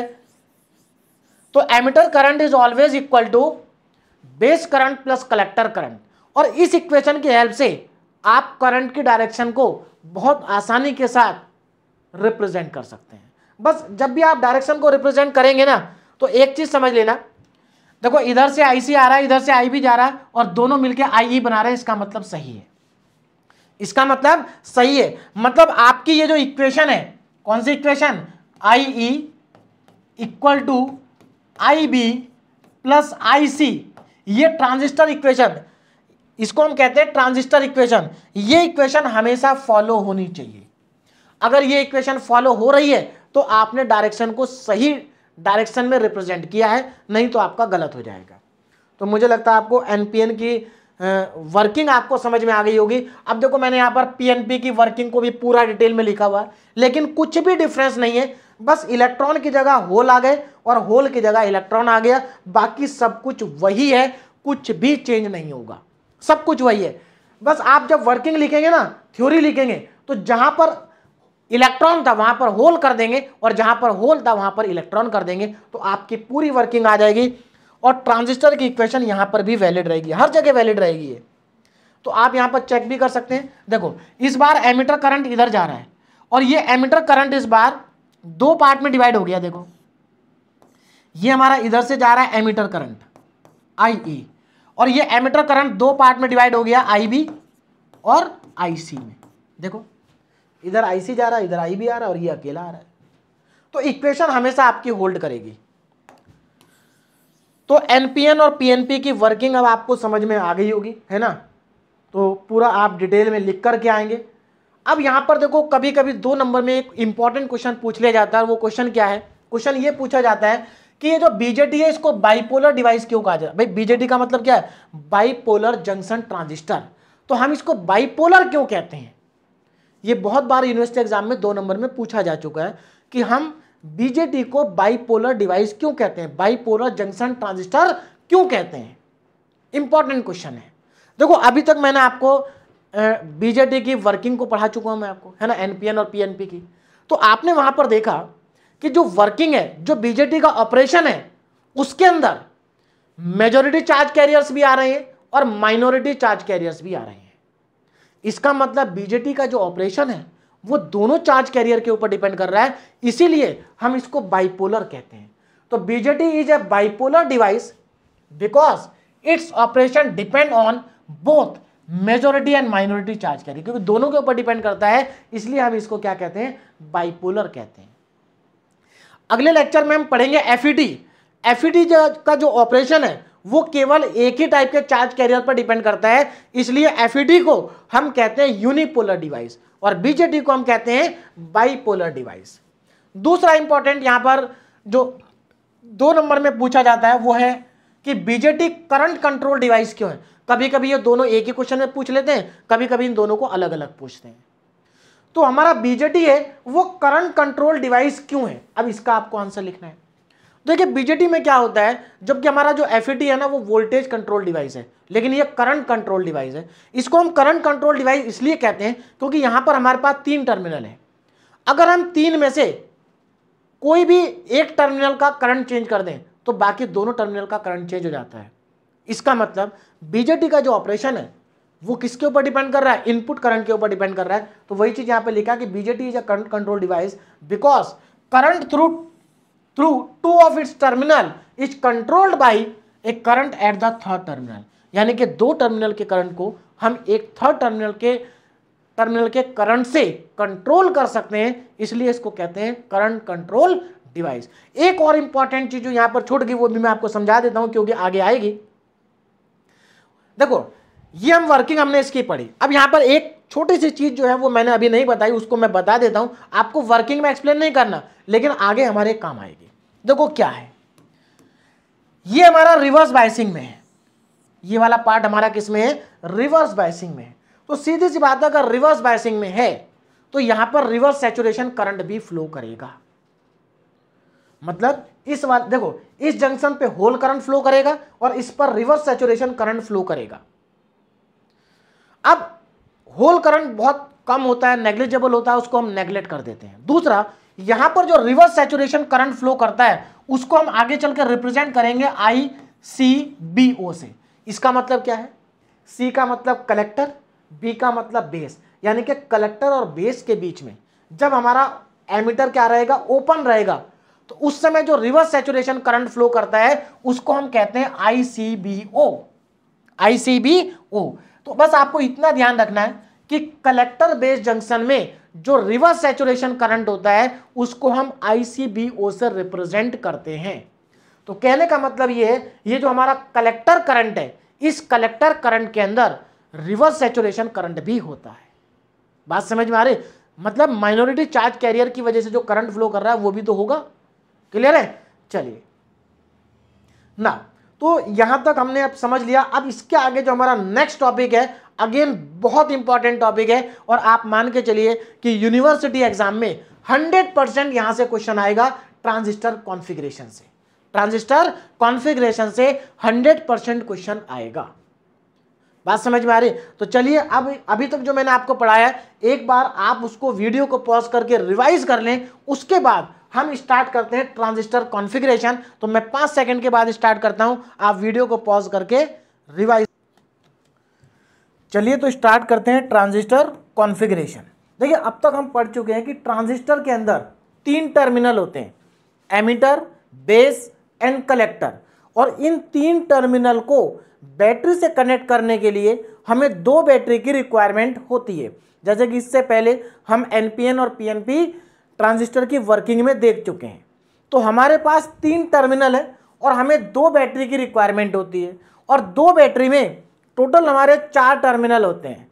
तो हम करते क्या हैं, जो ट्रांजिस्टर के 3 टर्मिनल हैं, इन 3 में से एक टर्मिनल को हम कॉमन कर देते हैं। अब यहां पर क्वेश्चन आता है कि जब हम एक टर्मिनल को कॉमन करेंगे तो बाकी के जो 2 टर्मिनल होंगे वो कहां पर होंगे? तो देखिए एक टर्मिनल तो कॉमन हो जाएगा, और एक टर्मिनल हमारा इनपुट पर होगा और एक टर्मिनल हमारा आउटपुट पर होगा।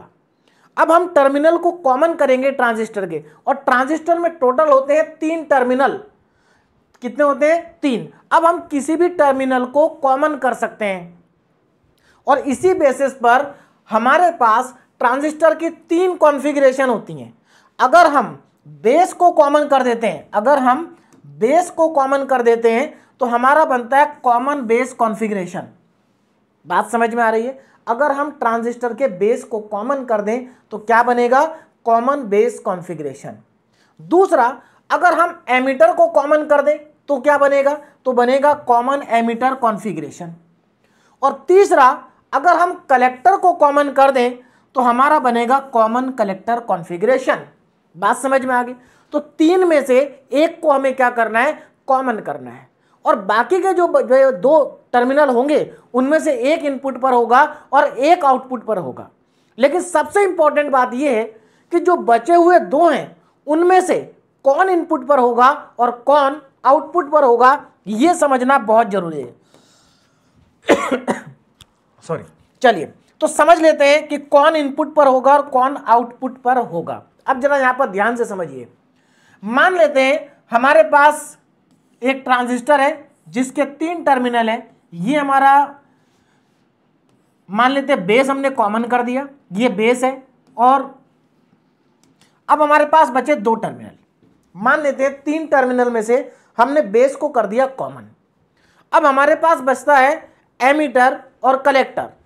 अब दोनों में से इनपुट पर कौन होगा, आउटपुट पर कौन होगा, यह डिसाइड करना बहुत जरूरी है। और कैसे डिसाइड करेंगे तो यहां पर ध्यान देंगे। देखिए जो हमारा बेस होता है, सबसे पहले बात करेंगे बेस की। जो हमारा बेस है, ये जो बेस है, या तो ये बेस होगा कॉमन, बात समझ में आ रही है, या तो बेस होगा कॉमन, या फिर बेस इनपुट में होगा। देखिए बहुत इंपॉर्टेंट है, ये समझ में आ गया तो आगे का सब समझ में आ जाएगा।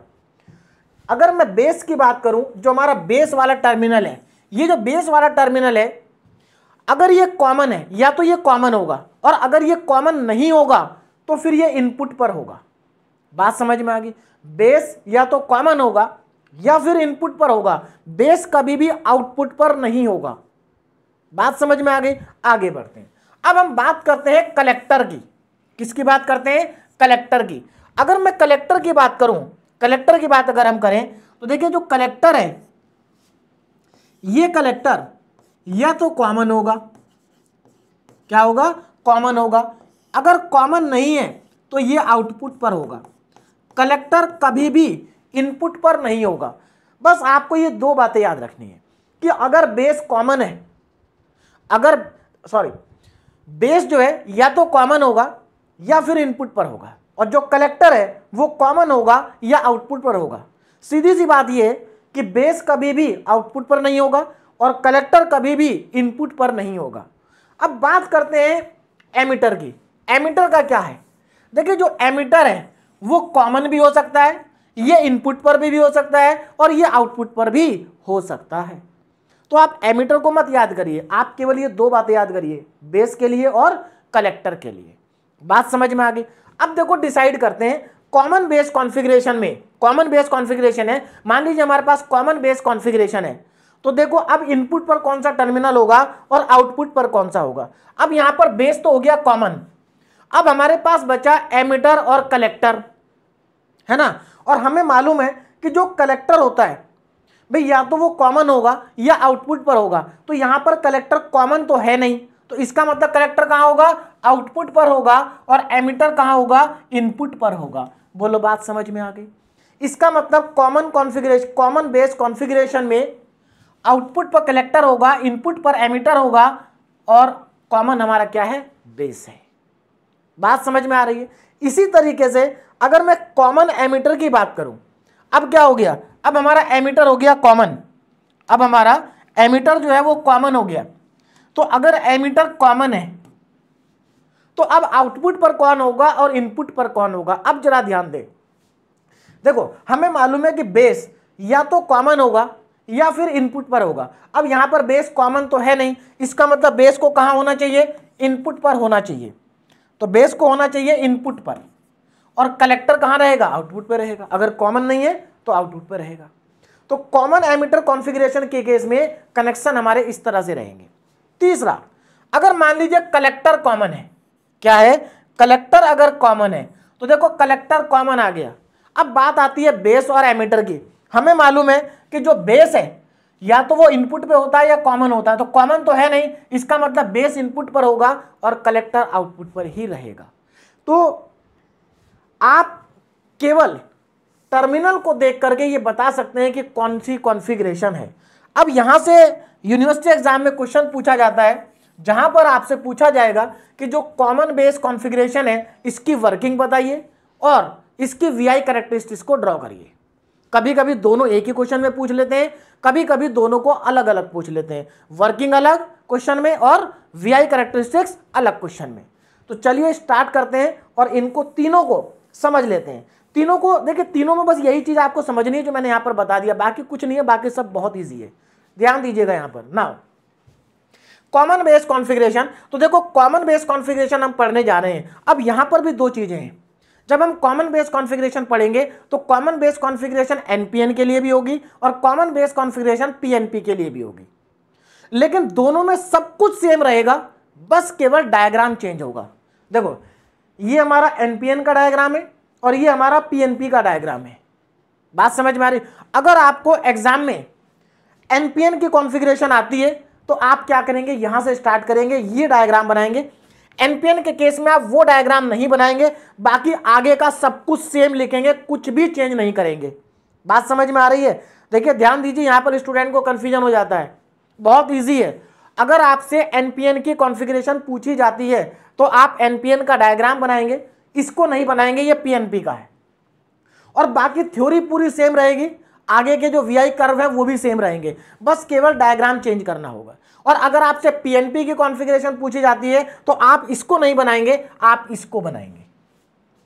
तो दोनों डायग्राम नहीं बनाने, एनपीएन पूछा जाता है तो इसको बनाना है, पीएनपी पूछा जाता है तो इसको बनाना है, बाकी कोई और चेंज नहीं है। अब लिखना क्या है जरा ध्यान से समझिए।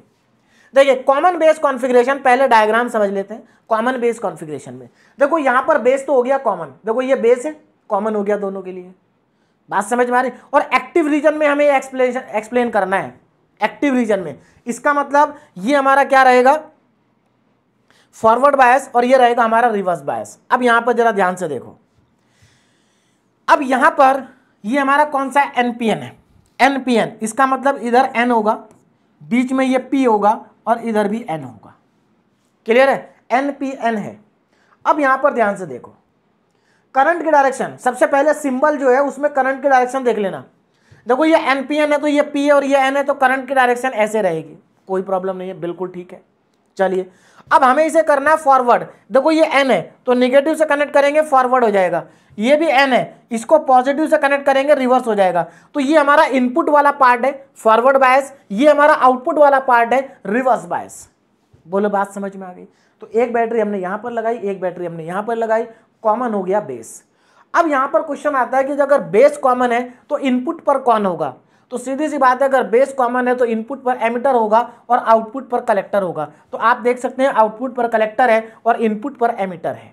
इधर से हम इनपुट सिग्नल दे रहे हैं, बात समझ में आ गई, इनपुट सिग्नल। तो ये हमारा एमिटर हो गया, ये बेस हो गया, ये कलेक्टर हो गया और ये दोनों हमारी बैटरी हो गई।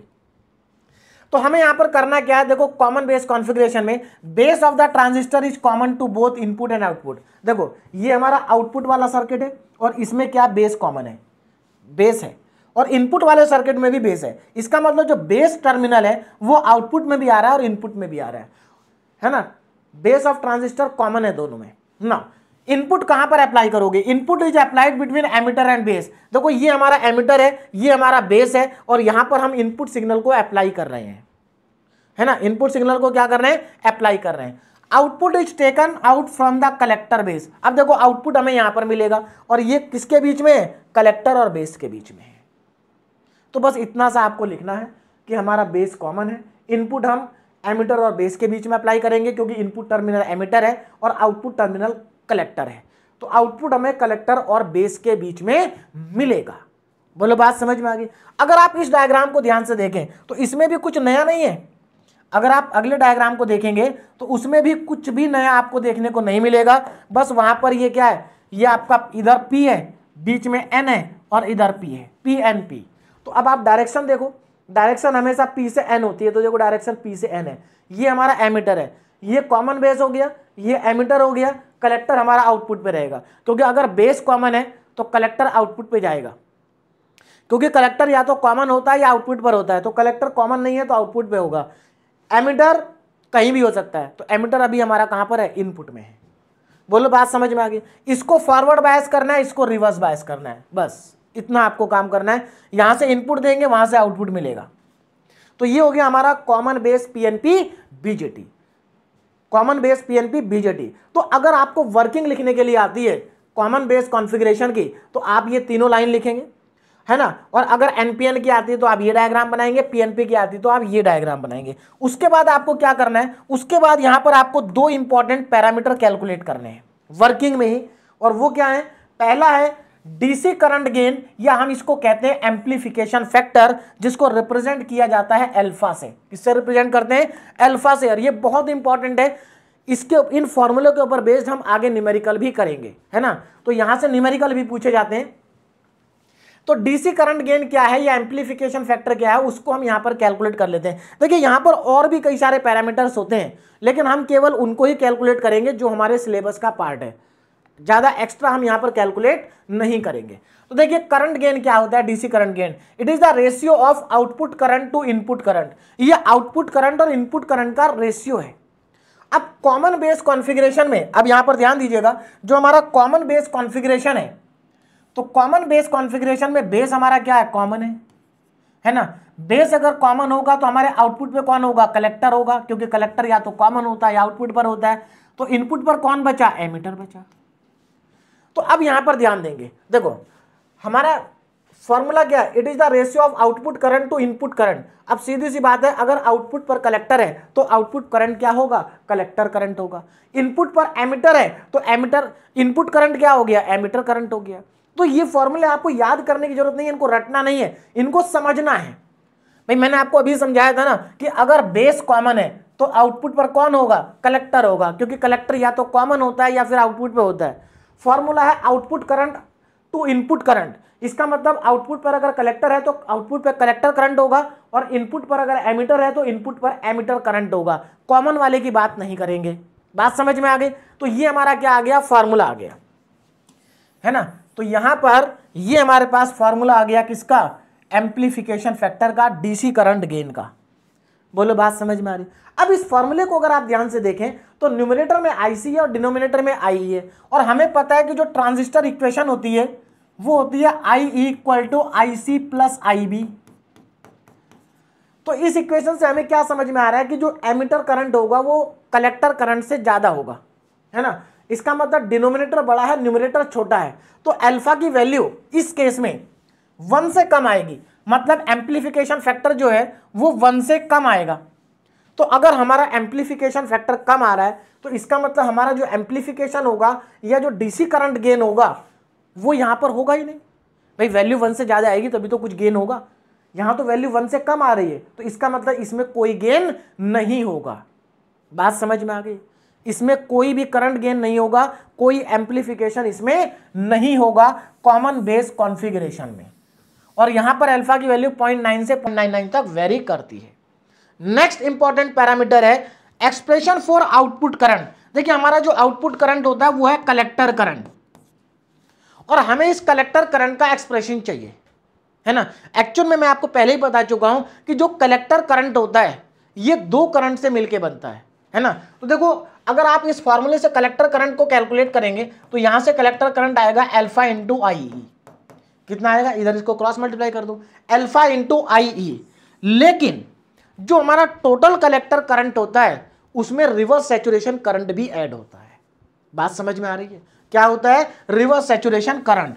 तो अगर हम इस अल्फा आई में रिवर्स सैचुरेशन करंट को ऐड कर दें, ये रिवर्स सैचुरेशन करंट है कलेक्टर और बेस के बीच में, जब एमीटर हमारा क्या है, ओपन है, तो ये रिवर्स सैचुरेशन करंट है। और ये इक्वेशन मैं आपको यहां पर इसलिए लिखवाई है क्योंकि इसके ऊपर बेस्ड न्यूमेरिकल यूनिवर्सिटी एग्जाम में बहुत बार पूछा जाता है, न्यूमेरिकल के लिए इंपॉर्टेंट है। तो इस इक्वेशन को आप याद रखेंगे, collector current equal to alpha I E plus I C B O, ये आपका रिवर्स सैचुरेशन करंट होता है। क्या होता है? Reverse saturation current. तो अगर आपको कॉमन बेस कॉन्फ़िगरेशन की वर्किंग लिखने के लिए आती है तो आप ये 3 लाइन लिखेंगे, इनमें से कोई एक डायग्राम बनाएंगे। अगर एनपीएन की वर्किंग पूछी है तो इसको बनाएंगे, पीएनपी की पूछी है तो उसको बनाएंगे। उसके बाद ये आप एम्प्लीफिकेशन फैक्टर को कैलकुलेट करके दिखा देंगे और आउटपुट करंट की एक्सप्रेशन लिख देंगे। इतना बस आपको करना है ना, अगर आपसे वर्किंग पूछी जाती है।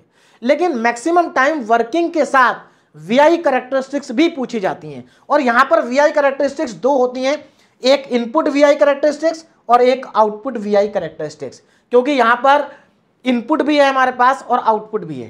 भाई अगर आप यहां पर देखेंगे तो यहां पर ये वाला पोर्शन इनपुट का है, ये वाला पोर्शन आउटपुट का है, तो यहां पर हमारे पास इनपुट और आउटपुट दोनों कैरेक्टरिस्टिक्स आएंगी। जबकि डायोड के केस में हमारे पास एक ही वीआई कैरेक्टरिस्टिक्स होती थी, लेकिन यहां पर 2 वीआई कैरेक्टरिस्टिक्स आपके पास होंगी। अब सबसे पहले बात करते हैं इनपुट कैरेक्टरिस्टिक्स की।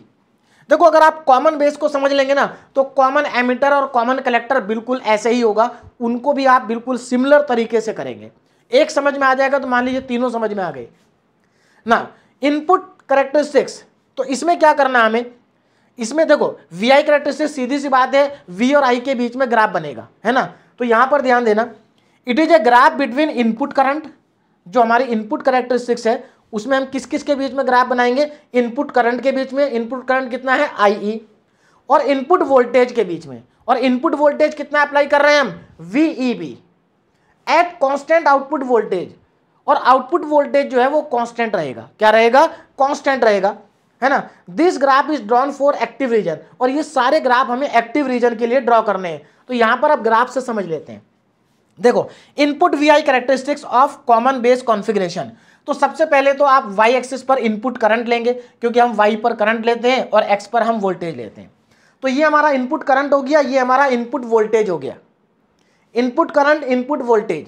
अब एक बात यहां पर अगर आप ध्यान से देखें तो देखो हो क्या रहा है भाई, इनपुट पर हमारे पास क्या है, इनपुट पर हमारे पास ये एमिटर है और ये बेस है। इसका मतलब ये हमारा एन टाइप सेमीकंडक्टर है और ये हमारा पी टाइप सेमीकंडक्टर है। तो अगर आप यहां पर ध्यान से देखें तो इनपुट पर है क्या भाई, इनपुट पर सीधे सीधे हमारे पास एक डायोड है ना भाई। मान लेते हैं हमारे पास क्या एक डायोड है, पीएन जंक्शन डायोड।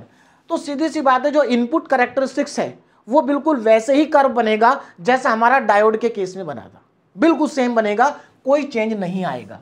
देख सकते हैं आप यहां पर, देखो ये हमारा इनपुट करंट हो गया, ये हमारा इनपुट वोल्टेज हो गया, है ना। यहां से यहां तक, यहां से यहां तक हमारा जो भाई ये कट इन वोल्टेज है ना, नी वोल्टेज, तो ये तो 0 पे रहेगा। उसके बाद हमारा एक्सपोनेंशियल कर्व बनेंगे।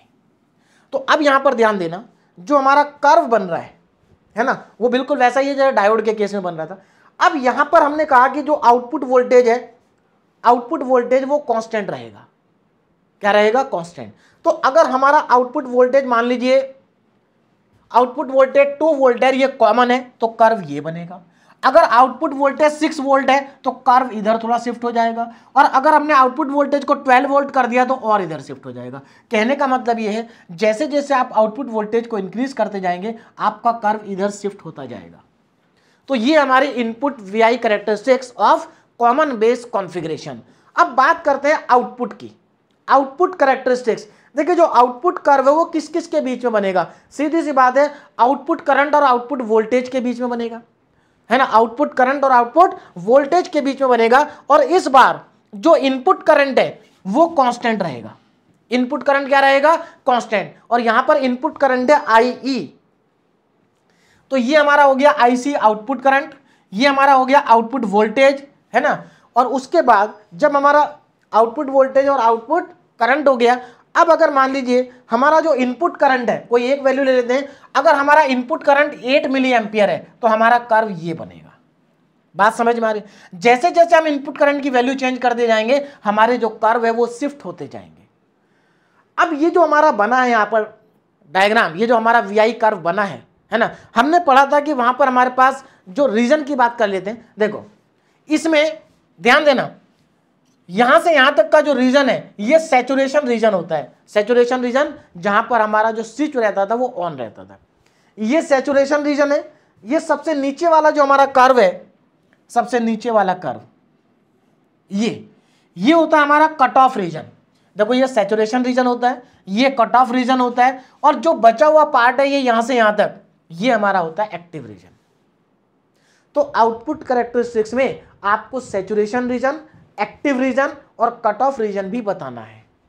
बात समझ में आ गई? तो को कुछ नहीं करना, बस आप, और ये बहुत इंपॉर्टेंट है, बहुत ज्यादा इंपॉर्टेंट है वीआई कर्व, और आपको एग्जाम में ऐसे ही बना के आने हैं, नीट एंड क्लीन डायग्राम बना करके आने हैं, तभी आपको फुल मार्क्स मिलेंगे। बात समझ में आ रही? स्टूडेंट क्या करते हैं, बिल्कुल एकदम रफ डायग्राम बना के आते हैं, तो वैसा आपको नहीं करना है। नीट एंड क्लीन डायग्राम आपको बना करके आने हैं एग्जाम में। तो ये कॉमन बेस कॉन्फ़िगरेशन की इनपुट और आउटपुट कैरेक्टरिस्टिक्स हो गई। अब आगे नेक्स्ट कॉन्फ़िगरेशन है कॉमन एमीटर कॉन्फ़िगरेशन। सीधी सी बात है, इस बार हम एमीटर को कॉमन करेंगे। अब अगर एमीटर कॉमन होगा तो इनपुट पे कौन आएगा और आउटपुट पे कौन जाएगा?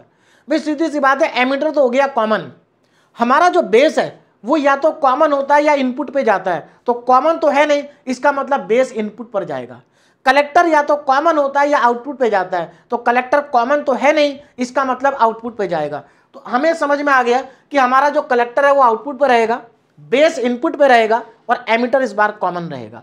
एमीटर क्या रहेगा? कॉमन। अब यहां पर डायग्राम देखिए, अब यहां पर अगेन वही चीज है कि अगर आपसे एनपीएन का पूछा जाता है तो आप ये डायग्राम बनाएंगे, और अगर आपसे पीएनपी की वर्किंग पूछी जाती है तो आप ये डायग्राम बनाएंगे।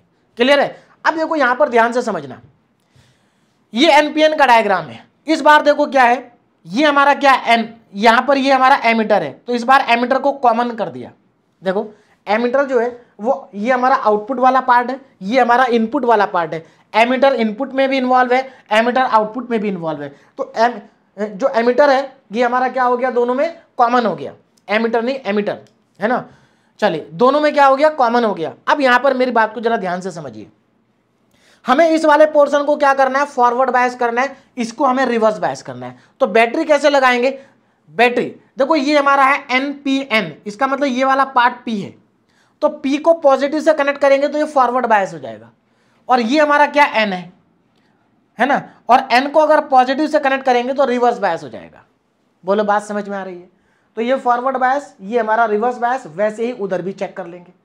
तो ये हमारा एनपीएन के केस में ये डायग्राम हो गया, ये हमारा एमीटर हो गया। अब देखो डायरेक्शन, देखो ये सिंबल है, हमें पहले डायरेक्शन बतानी है, तो डायरेक्शन हमेशा P से N की तरफ होती है, तो ये डायरेक्शन इधर जाएगी। तो सीधी सी बात है, अगर डायरेक्शन इधर जाएगी और ये एमीटर है तो हमारा जो करंट है वो नीचे को फ्लो करेगा, एमीटर करंट। कौन सा करंट हो गया? एमीटर करंट ना। अब ये तो एमीटर करंट हो गया, इसका मतलब, और हमें मालूम है, अब देखो आपको ये इक्वेशन का यूज करना है, हमें मालूम है जो एमीटर करंट होता है वो base current plus collector current के बराबर होता है। इसको ध्यान रखना है, इसी से आपकी डायरेक्शन सही आएंगी करंट की।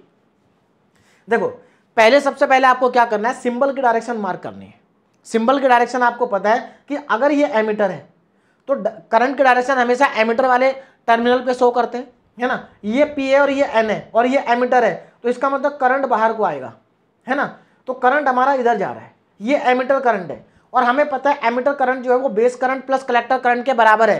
तो इसका मतलब ये हुआ कि जो कलेक्टर करंट है वो भी अंदर आएगा और बेस करंट भी अंदर आएगा। क्यों? क्योंकि इन दोनों का सम ही तो एमीटर करंट है। बात समझ में आ गई? देखो अगर आपको ये सिंबल में ये डायरेक्शन पता है तो इस डायरेक्शन से आप डिसाइड कर सकते हो कि कलेक्टर करंट और बेस करंट की डायरेक्शन कहां होगी, क्योंकि ये डायरेक्शन एमीटर करंट की है। तो इसका मतलब इन दोनों करंट की डायरेक्शन इधर आनी चाहिए, तभी दोनों का सम एमीटर करंट के बराबर जाएगा। बोलो बात समझ में आ गई? क्लियर है? सेम चीज यहां पर देखो आप, डायरेक्शन भाई ये सिंबल है हमारा, हमें मालूम है ये पीएनपी है, तो ये पी हो गया और ये एन हो गया और ये पी हो गया, तो करंट पी से एन की तरफ जाएगा तो डायरेक्शन ऐसे होगी। इसका मतलब एमीटर करंट ऐसे जाएगा। अब देखो ये एमीटर करंट अगर ऐसे जा रहा है तो बेस करंट और कलेक्टर करंट दोनों बाहर की तरफ जाएंगे। क्यों? क्योंकि ये एमीटर करंट दो पार्ट में ब्रेक हो गया, कुछ इधर चला गया कुछ उधर चला गया। क्लियर है? तो देखो इस इक्वेशन से आप करंट की डायरेक्शन को डिसाइड कर सकते हो। क्लियर है? क्या कर सकते हो? डिसाइड कर सकते हो बहुत ही आसानी के साथ में। तो मुझे लगता है अब आपको समझ में आ गया होगा। और बाकी आप यहां पर देख सकते हैं ये एन है, तो एन को हमने निगेटिव से कनेक्ट करा तो फॉरवर्ड बायस हो गया, उधर हमारा रिवर्स बायस हो जाएगा। क्या हो जाएगा? Reverse bias. तो ये फॉरवर्ड हो गया, ये रिवर्स हो गया। क्लियर ना? अब वही सेम चीज हमें यहां पर भी कैलकुलेट करनी है, डीसी करंट गेन और एम्पलीफिकेशन फैक्टर। कॉमन एमीटर के केस में जो एम्पलीफिकेशन फैक्टर होता है उसको हम बीटा से रिप्रेजेंट करते हैं। किससे रिप्रेजेंट करते हैं? बीटा से। फॉर्मूला अगेन सेम होगा, output current upon input current, लेकिन इस बार आउटपुट करंट है कलेक्टर करंट और इनपुट करंट है बेस करंट। तो इस बार इनपुट चेंज हो गया, इनपुट क्या है? बेस करंट है। तो फॉर्मूला क्या बनेगा? Output current upon input current, इसका मतलब आईसी अपॉन आईबी, और आईबी बेस करंट है। आपको मालूम है जो हमारा आईई होता है वो आईसी प्लस आईबी के बराबर होता है, और ये बेस करंट जो होता है वो रिकॉम्बिनेशन की वजह से आता है, और रिकॉम्बिनेशन केवल 5% होता है या 5% से भी कम होता है। इसका मतलब बेस करंट की जो वैल्यू है वो बहुत स्मॉल होगी, वेरी वेरी स्मॉल। तो मुझे एक बात बताइए, अगर बेस करंट बहुत स्मॉल है और कलेक्टर करंट बड़ा है तो ये जो बीटा की वैल्यू है ये तो बहुत बड़ी वैल्यू आएगी। बात समझ? लार्ज वैल्यू आएगी। तो इसका मतलब यहां पर एम्पलीफिकेशन फैक्टर जो होगा वो लार्ज होगा, और लार्ज होने का मतलब है कि यहां पर हमें करंट गेन होगा, है ना। कॉमन बेस में कोई करंट गेन नहीं था, लेकिन इस बार करंट गेन है क्योंकि बीटा की वैल्यू 1 से बहुत बड़ी है ना। वैल्यू ऑफ बीटा जो वेरी करती है वो 20 से 500 के बीच में वेरी करती है, यानी कि यहां पर हमें क्या मिलेगा? एम्पलीफिकेशन मिलेगा, करंट गेन मिलेगा। अब बात करते हैं आउटपुट करंट की। अब देखो यहां पर भी आउटपुट करंट होगा, तो आउटपुट करंट अगर आप यहां से निकालेंगे तो ये आ जाएगा बीटा इंटू आई बी, ये आएगा। लेकिन क्योंकि रिवर्स सैचुरेशन करंट भी फ्लो करेगा, और इस बार रिवर्स सैचुरेशन करंट फ्लो करेगा कलेक्टर और एमीटर के बीच में, क्योंकि आउटपुट पर यही दोनों है।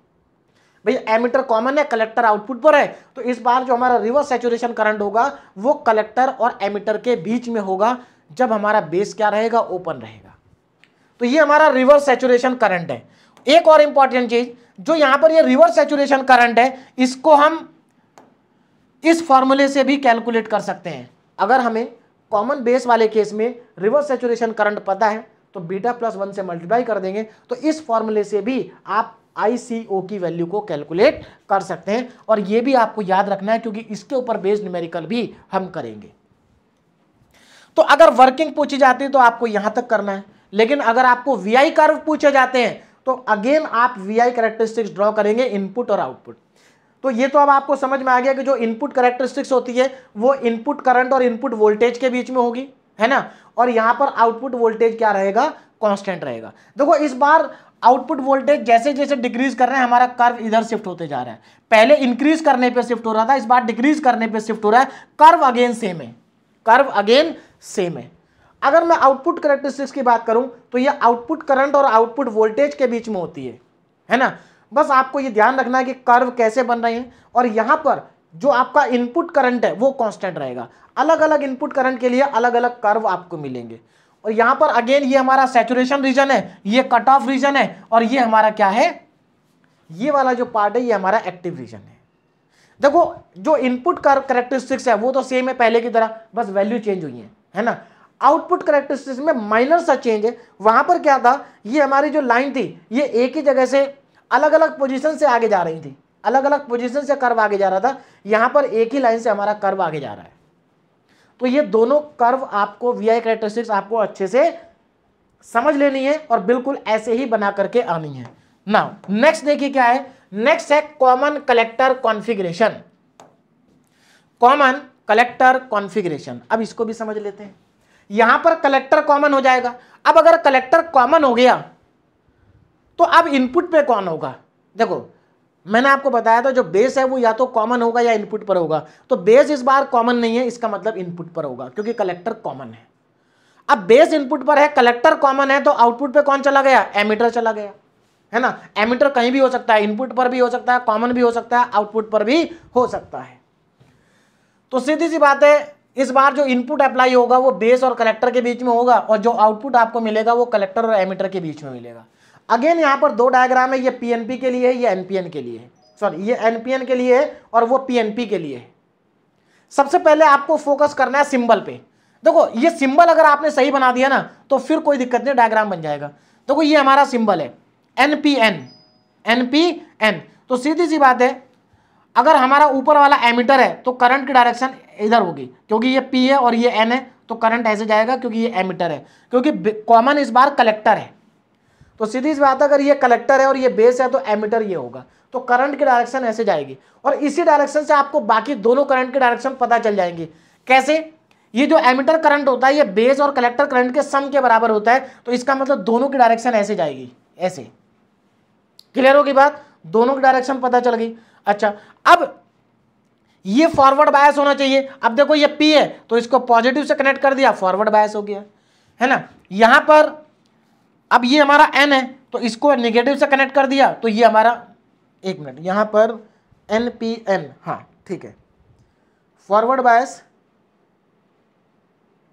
और यहां पर, हाँ देखो अब यहां पर ध्यान देना जरा। देखो यहां पर ये एन, ये पी और ये एन, है ना, एन पी एन। अब यहां पर थोड़ा कंफ्यूजन होता है आगे स्टूडेंट्स को। अगर हम ऐसे देखें तो ऐसा लग रहा है कि ये हमारा क्या हो गया, फॉरवर्ड हो गया, लेकिन एक्चुअल में अगर आप ऐसे देखोगे तो यहां पर क्या हो गया, रिवर्स हो गया। एक्चुअल में होता क्या है, जब हम कॉमन बेस कॉन्फ़िगरेशन पढ़ते हैं तब तो दोनों तरफ से ठीक बैठता है, बात समझ में आ रही, दोनों साइड से सेम आता है। लेकिन जब आप कॉमन एमीटर या कॉमन कलेक्टर पढ़ते हैं तो यहां पर एक्चुअल में होता रिवर्स बायस ही है, लेकिन यहां पर थोड़ा कंफ्यूजन होता है पोलैरिटी की वजह से, पोलैरिटी की वजह से। तो आपको बस क्या ध्यान रखना है, करंट की डायरेक्शन ध्यान रखनी है, बाकी सब अपने आप क्लियर आपको हो जाएगा, कोई प्रॉब्लम आपको नहीं होगी, है ना। दोनों डायग्राम को आप सही से बना लेंगे, क्लियर है। ये एनपीएन के लिए हो गया, ये पीएनपी के लिए हो गया, ये तीन लाइन आप लिखेंगे। उसके बाद यहां पर भी आप करंट गेन और एम्पलीफिकेशन फैक्टर को कैलकुलेट करेंगे, मतलब आप गामा को कैलकुलेट करेंगे। फॉर्मूला अगेन सेम होगा, output current upon input current, output upon input. Output current क्या है इस बार, भाई इस बार आउटपुट पर हमारे पास एमीटर है, तो इसका मतलब आउटपुट करंट हो गया एमीटर करंट, और इनपुट करंट हो गया बेस करंट। तो I upon I B, I upon I B. तो सीधी सी बात है, आई बी की वैल्यू बहुत छोटी है, तो यहां पर भी हमें करंट गेन मिलेगा। क्या मिलेगा, करंट गेन मिलेगा, है ना।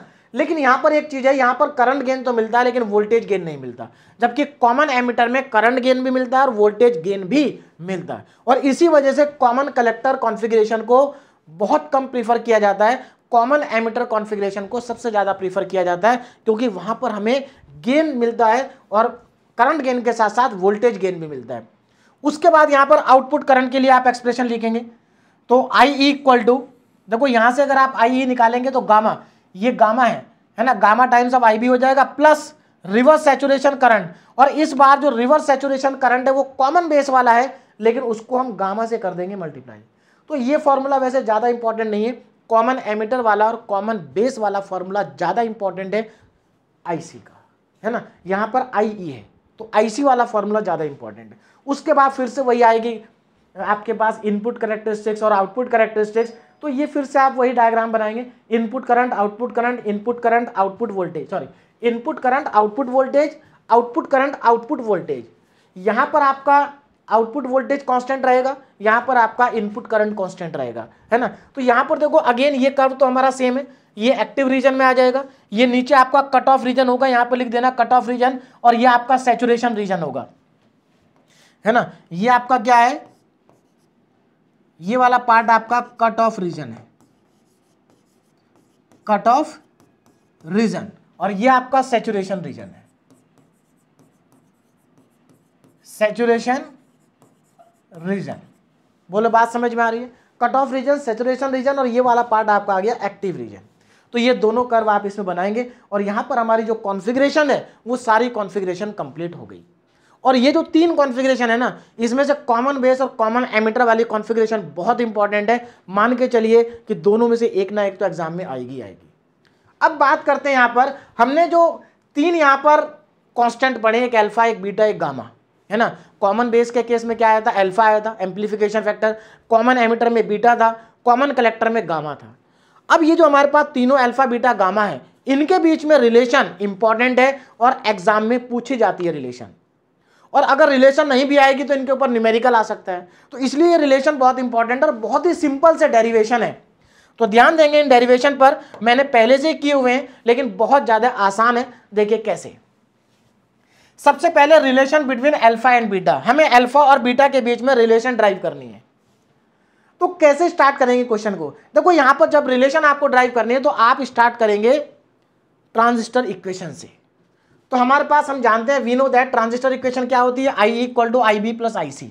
इसके बाद क्या करना है, इसके बाद आपको इस इक्वेशन को डिवाइड करना है। जैसे मैंने यहां पर आई सी से डिवाइड करा है। अब यहां पर स्टूडेंट के दिमाग में आएगा, सर कैसे पता चलेगा किससे डिवाइड करना है ना भाई, इसको हमें किससे डिवाइड करना है, कैसे पता चलेगा। तो वो मैं आपको बताता हूं कैसे पता चलेगा। देखो आपको रिलेशन किस किस के बीच में ड्राइव करनी है, अल्फा के और बीटा के। तो आप अल्फा और बीटा का फॉर्मूला लिख लो साइड में, अल्फा का और बीटा का साइड में फॉर्मूला लिखो। अल्फा का फॉर्मूला क्या होता था भाई, अल्फा होता था output current upon input current, beta भी आउटपुट अपॉन इनपुट है। तो आउटपुट करंट कितना होता था कॉमन बेस के केस में, जब हमारा बेस कॉमन होता है तो आउटपुट पर होता है कलेक्टर, है ना, और इनपुट पर होता है एमिटर।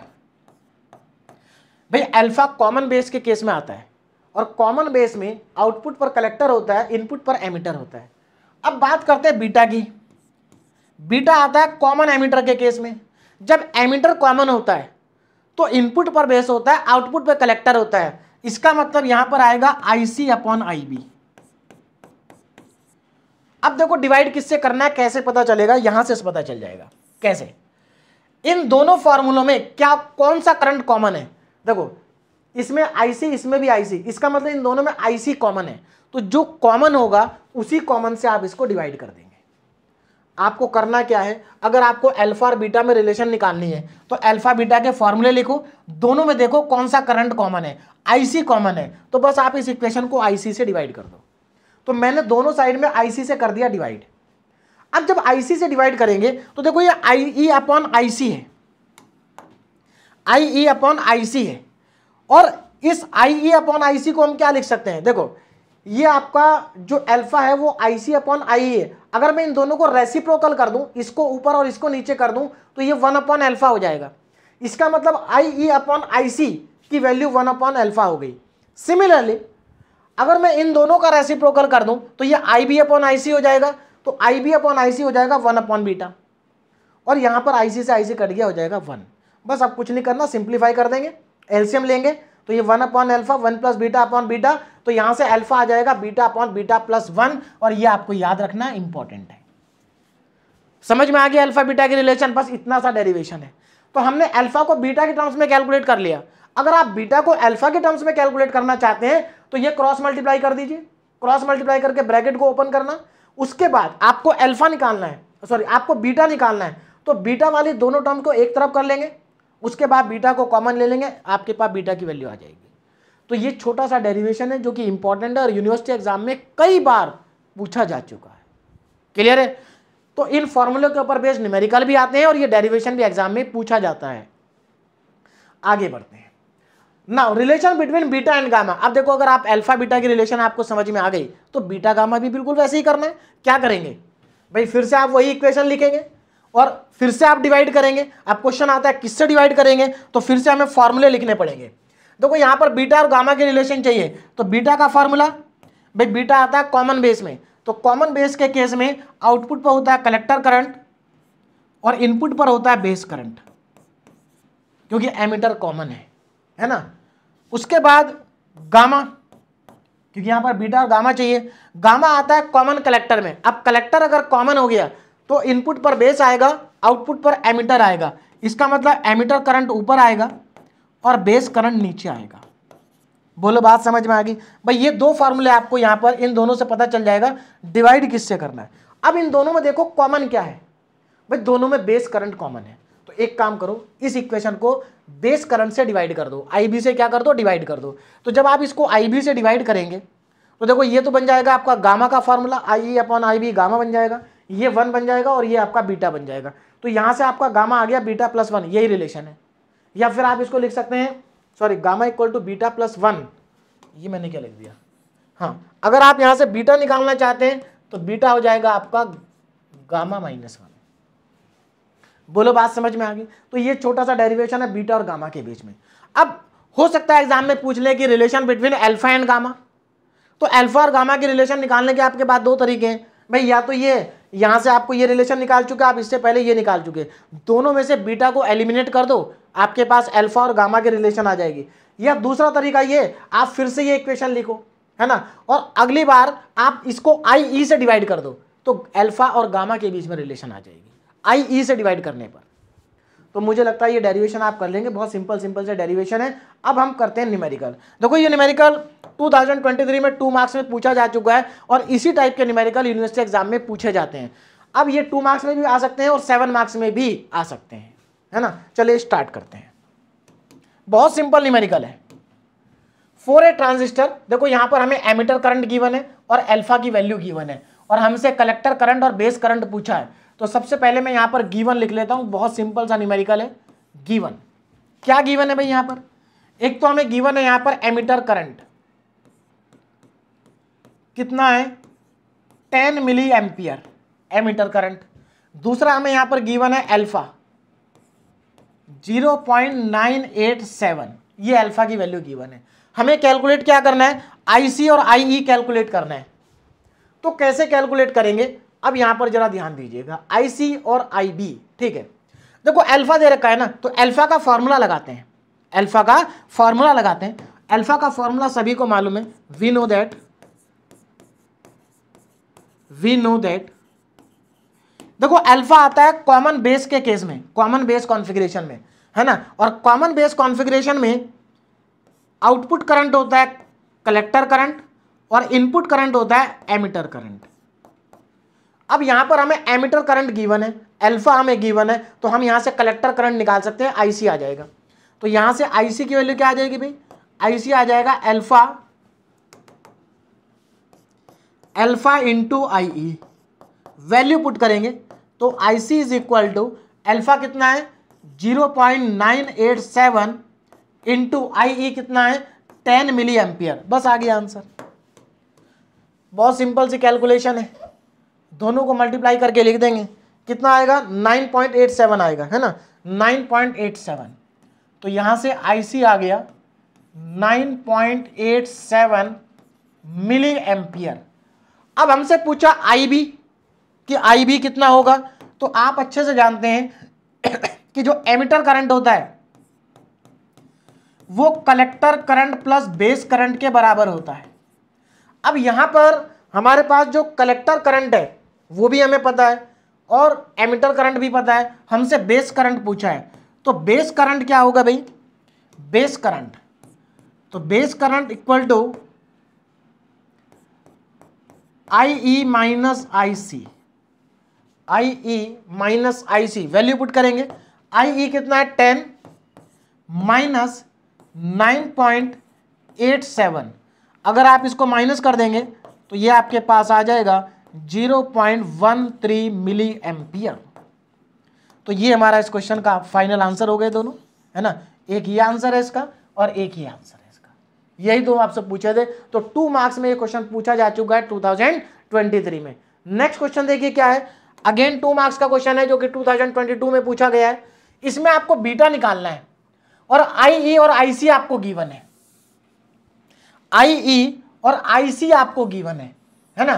तो कैसे कैलकुलेट करेंगे? देखो आईई और आईसी की हेल्प से आप क्या कैलकुलेट कर सकते हैं, आप कैलकुलेट कर सकते हैं अल्फा, क्योंकि अल्फा का फॉर्मूला होता है आईसी अपॉन आईई, है ना।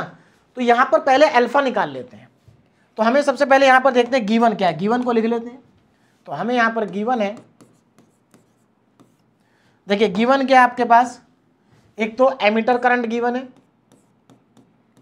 कितना 5 मिली एम्पियर, दूसरा कलेक्टर करंट गिवन है ये कितना है 4.95 मिली एम्पियर।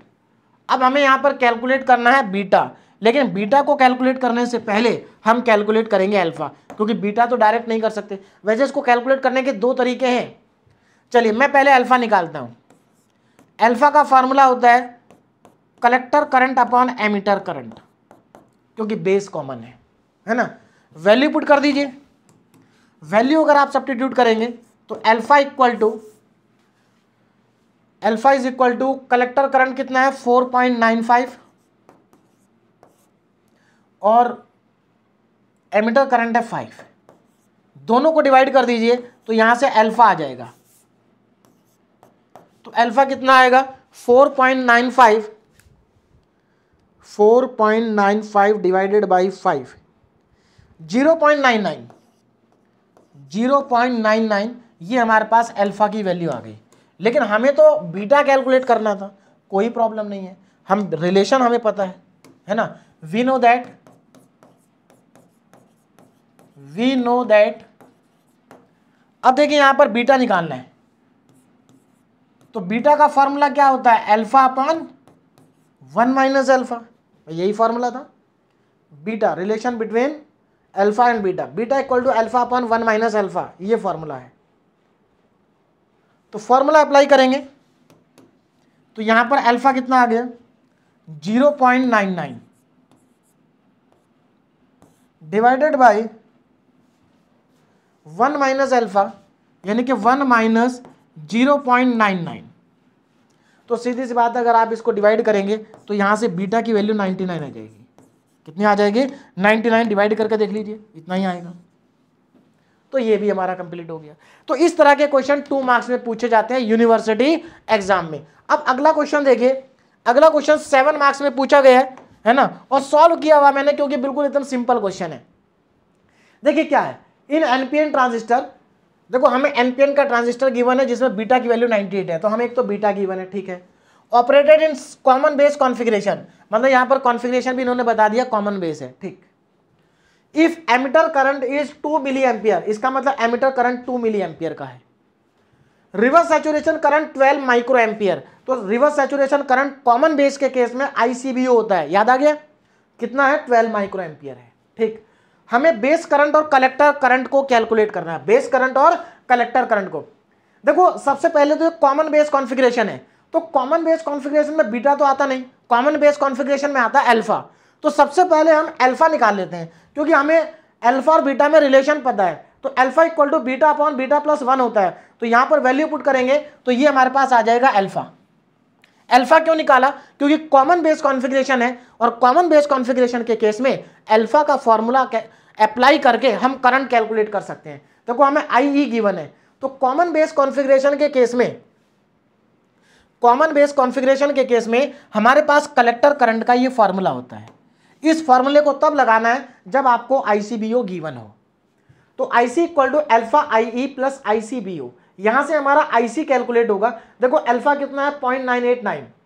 अब आईई, अब यहां पर देखो यूनिट का ध्यान रखना है, आईई मिली एम्पियर में है और सीबीओ जो है वो माइक्रो एम्पियर में है।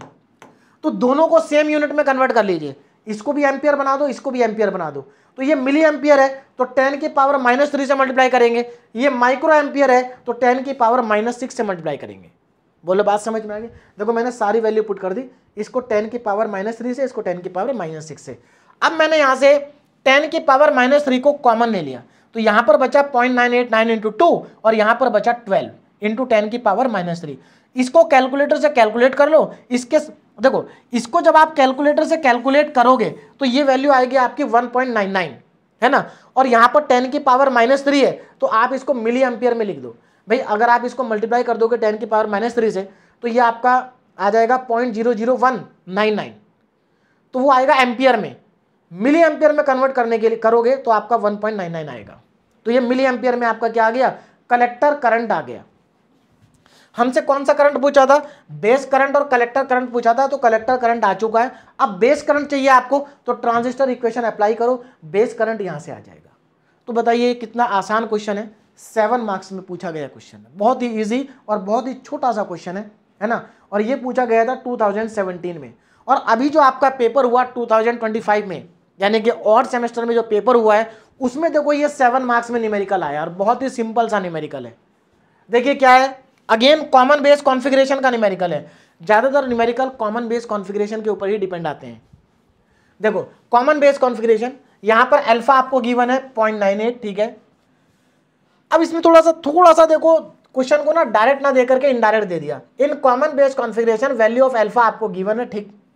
ए voltage drop of 4.9 volt is obtain across the resistor of 5 kilo ohm. आपको याद होगा जब कॉमन बेस कॉन्फ़िगरेशन में हमारा जो, चलिए मैं डायग्राम दिखा देता हूं एक बार कॉमन बेस कॉन्फ़िगरेशन का, है ना। कॉमन एमिटर है, ये आ गया कॉमन बेस। देखो कॉमन बेस कॉन्फ़िगरेशन का डायग्राम है, तो सभी डायग्राम में आउटपुट पर हमारा एक रजिस्टर होता है ना। तो इस आरसी की वैल्यू वहां पर 5 किलो ओम गिवन है। दूसरा आउटपुट वोल्टेज भी हमें, भाई इसके अक्रॉस कितना वोल्टेज ड्रॉप हो रहा है वो भी हमें दे रखा। अब मुझे एक बात बताओ, अगर आपको ये रेजिस्टेंस भी गिवन है और इसके अक्रॉस वोल्टेज ड्रॉप भी गिवन है, तो क्या आप करंट की वैल्यू कैलकुलेट नहीं कर सकते? क्या आप आईसी की वैल्यू कैलकुलेट नहीं कर सकते? बिल्कुल कर सकते हैं, ओम्स लॉ से। भाई जब आपको पोटेंशियल भी पता है, रेजिस्टेंस भी पता है, तो आप ओम्स लॉ लगा के कलेक्टर करंट को निकाल सकते हैं, क्योंकि आपको आउटपुट का रजिस्टर और आउटपुट का वोल्टेज ड्रॉप गिवन है। तो अब इस न्यूमेरिकल में हमें आउटपुट पर वोल्टेज ड्रॉप गिवन है 4.9 वोल्ट, और आउटपुट पर हमारा रेजिस्टेंस हमें गिवन है 5 किलो ओम, जिसको मैंने ओम में कन्वर्ट कर दिया। तो अब ओम्स लॉ लगा के आप कलेक्टर करंट निकाल देंगे V/R। तो हमारा जो कलेक्टर करंट है वो 0.98 आ गया। अब देखो आपको अल्फा गिवन है, कलेक्टर करंट आपका आ चुका है ना। तो आप यहां से एमीटर करंट निकाल सकते हैं अल्फा का फॉर्मूला लगा के। तो एमीटर करंट आ गया 1 मिली एम्पियर। अब आपके पास एमीटर करंट भी आ गया, है ना, आपके पास कलेक्टर करंट भी आ गया। तो अब आप ट्रांजिस्टर की इक्वेशन लगाओ और आप यहां से बेस करंट निकाल दो। ये क्वेश्चन आपसे पूछा गया और सेम में 2025 में ही 7 मार्क्स में। तो मैंने आपको यहां पर हर एक टाइप का न्यूमेरिकल करा दिया है। एक न्यूमेरिकल मैंने यहां पर आपको दिया हुआ है, एक टाइप का न्यूमेरिकल बचा जिसको मैंने यहां पर दे रखा है। इस न्यूमेरिकल को और कर लेना, और ये 5 न्यूमेरिकल जब आप कर लेंगे तो उसके बाद आपको कोई भी न्यूमेरिकल करने में कोई प्रॉब्लम नहीं आएगी। और अगर यूनिट नंबर 2 से न्यूमेरिकल्स आते हैं तो वो इसी टॉपिक से आते हैं। इस टॉपिक के न्यूमेरिकल आपको अच्छे से तैयार करके जाने हैं। अल्फा बीटा का डेरिवेशन अच्छे से करना है, तीनों कॉन्फ़िगरेशन को बढ़िया से करना है, और एनपीएन और पीएनपी की वर्किंग को करके जाना है।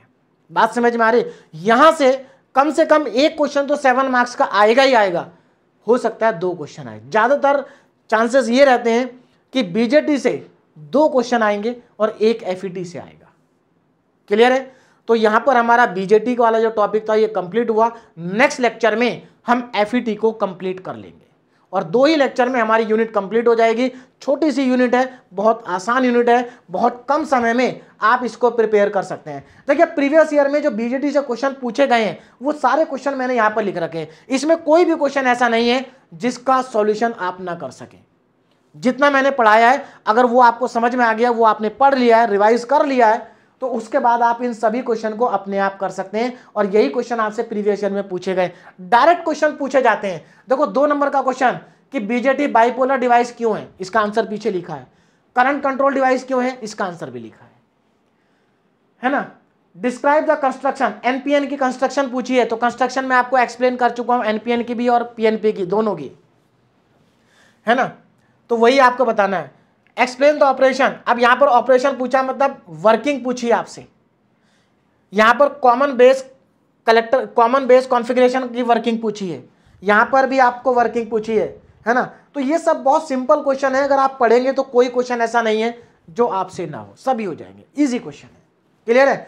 चलिए, तो मुझे लगता है आप इसको अब कर लेंगे और नेक्स्ट लेक्चर में हम करेंगे FET फील्ड इफेक्ट ट्रांजिस्टर, और उसके बाद हमारी यूनिट नंबर 2 कंप्लीट हो जाएगी।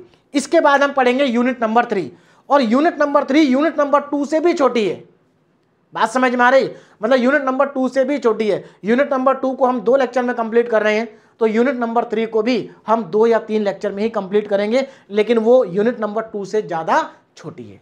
बात समझ में आ गई? और बहुत इजी भी है। यूनिट नंबर 2 और यूनिट नंबर 3 दोनों की दोनों छोटी यूनिट है और इजी यूनिट है। सभी स्टूडेंट इन दोनों यूनिट को आसानी से कर सकते हैं।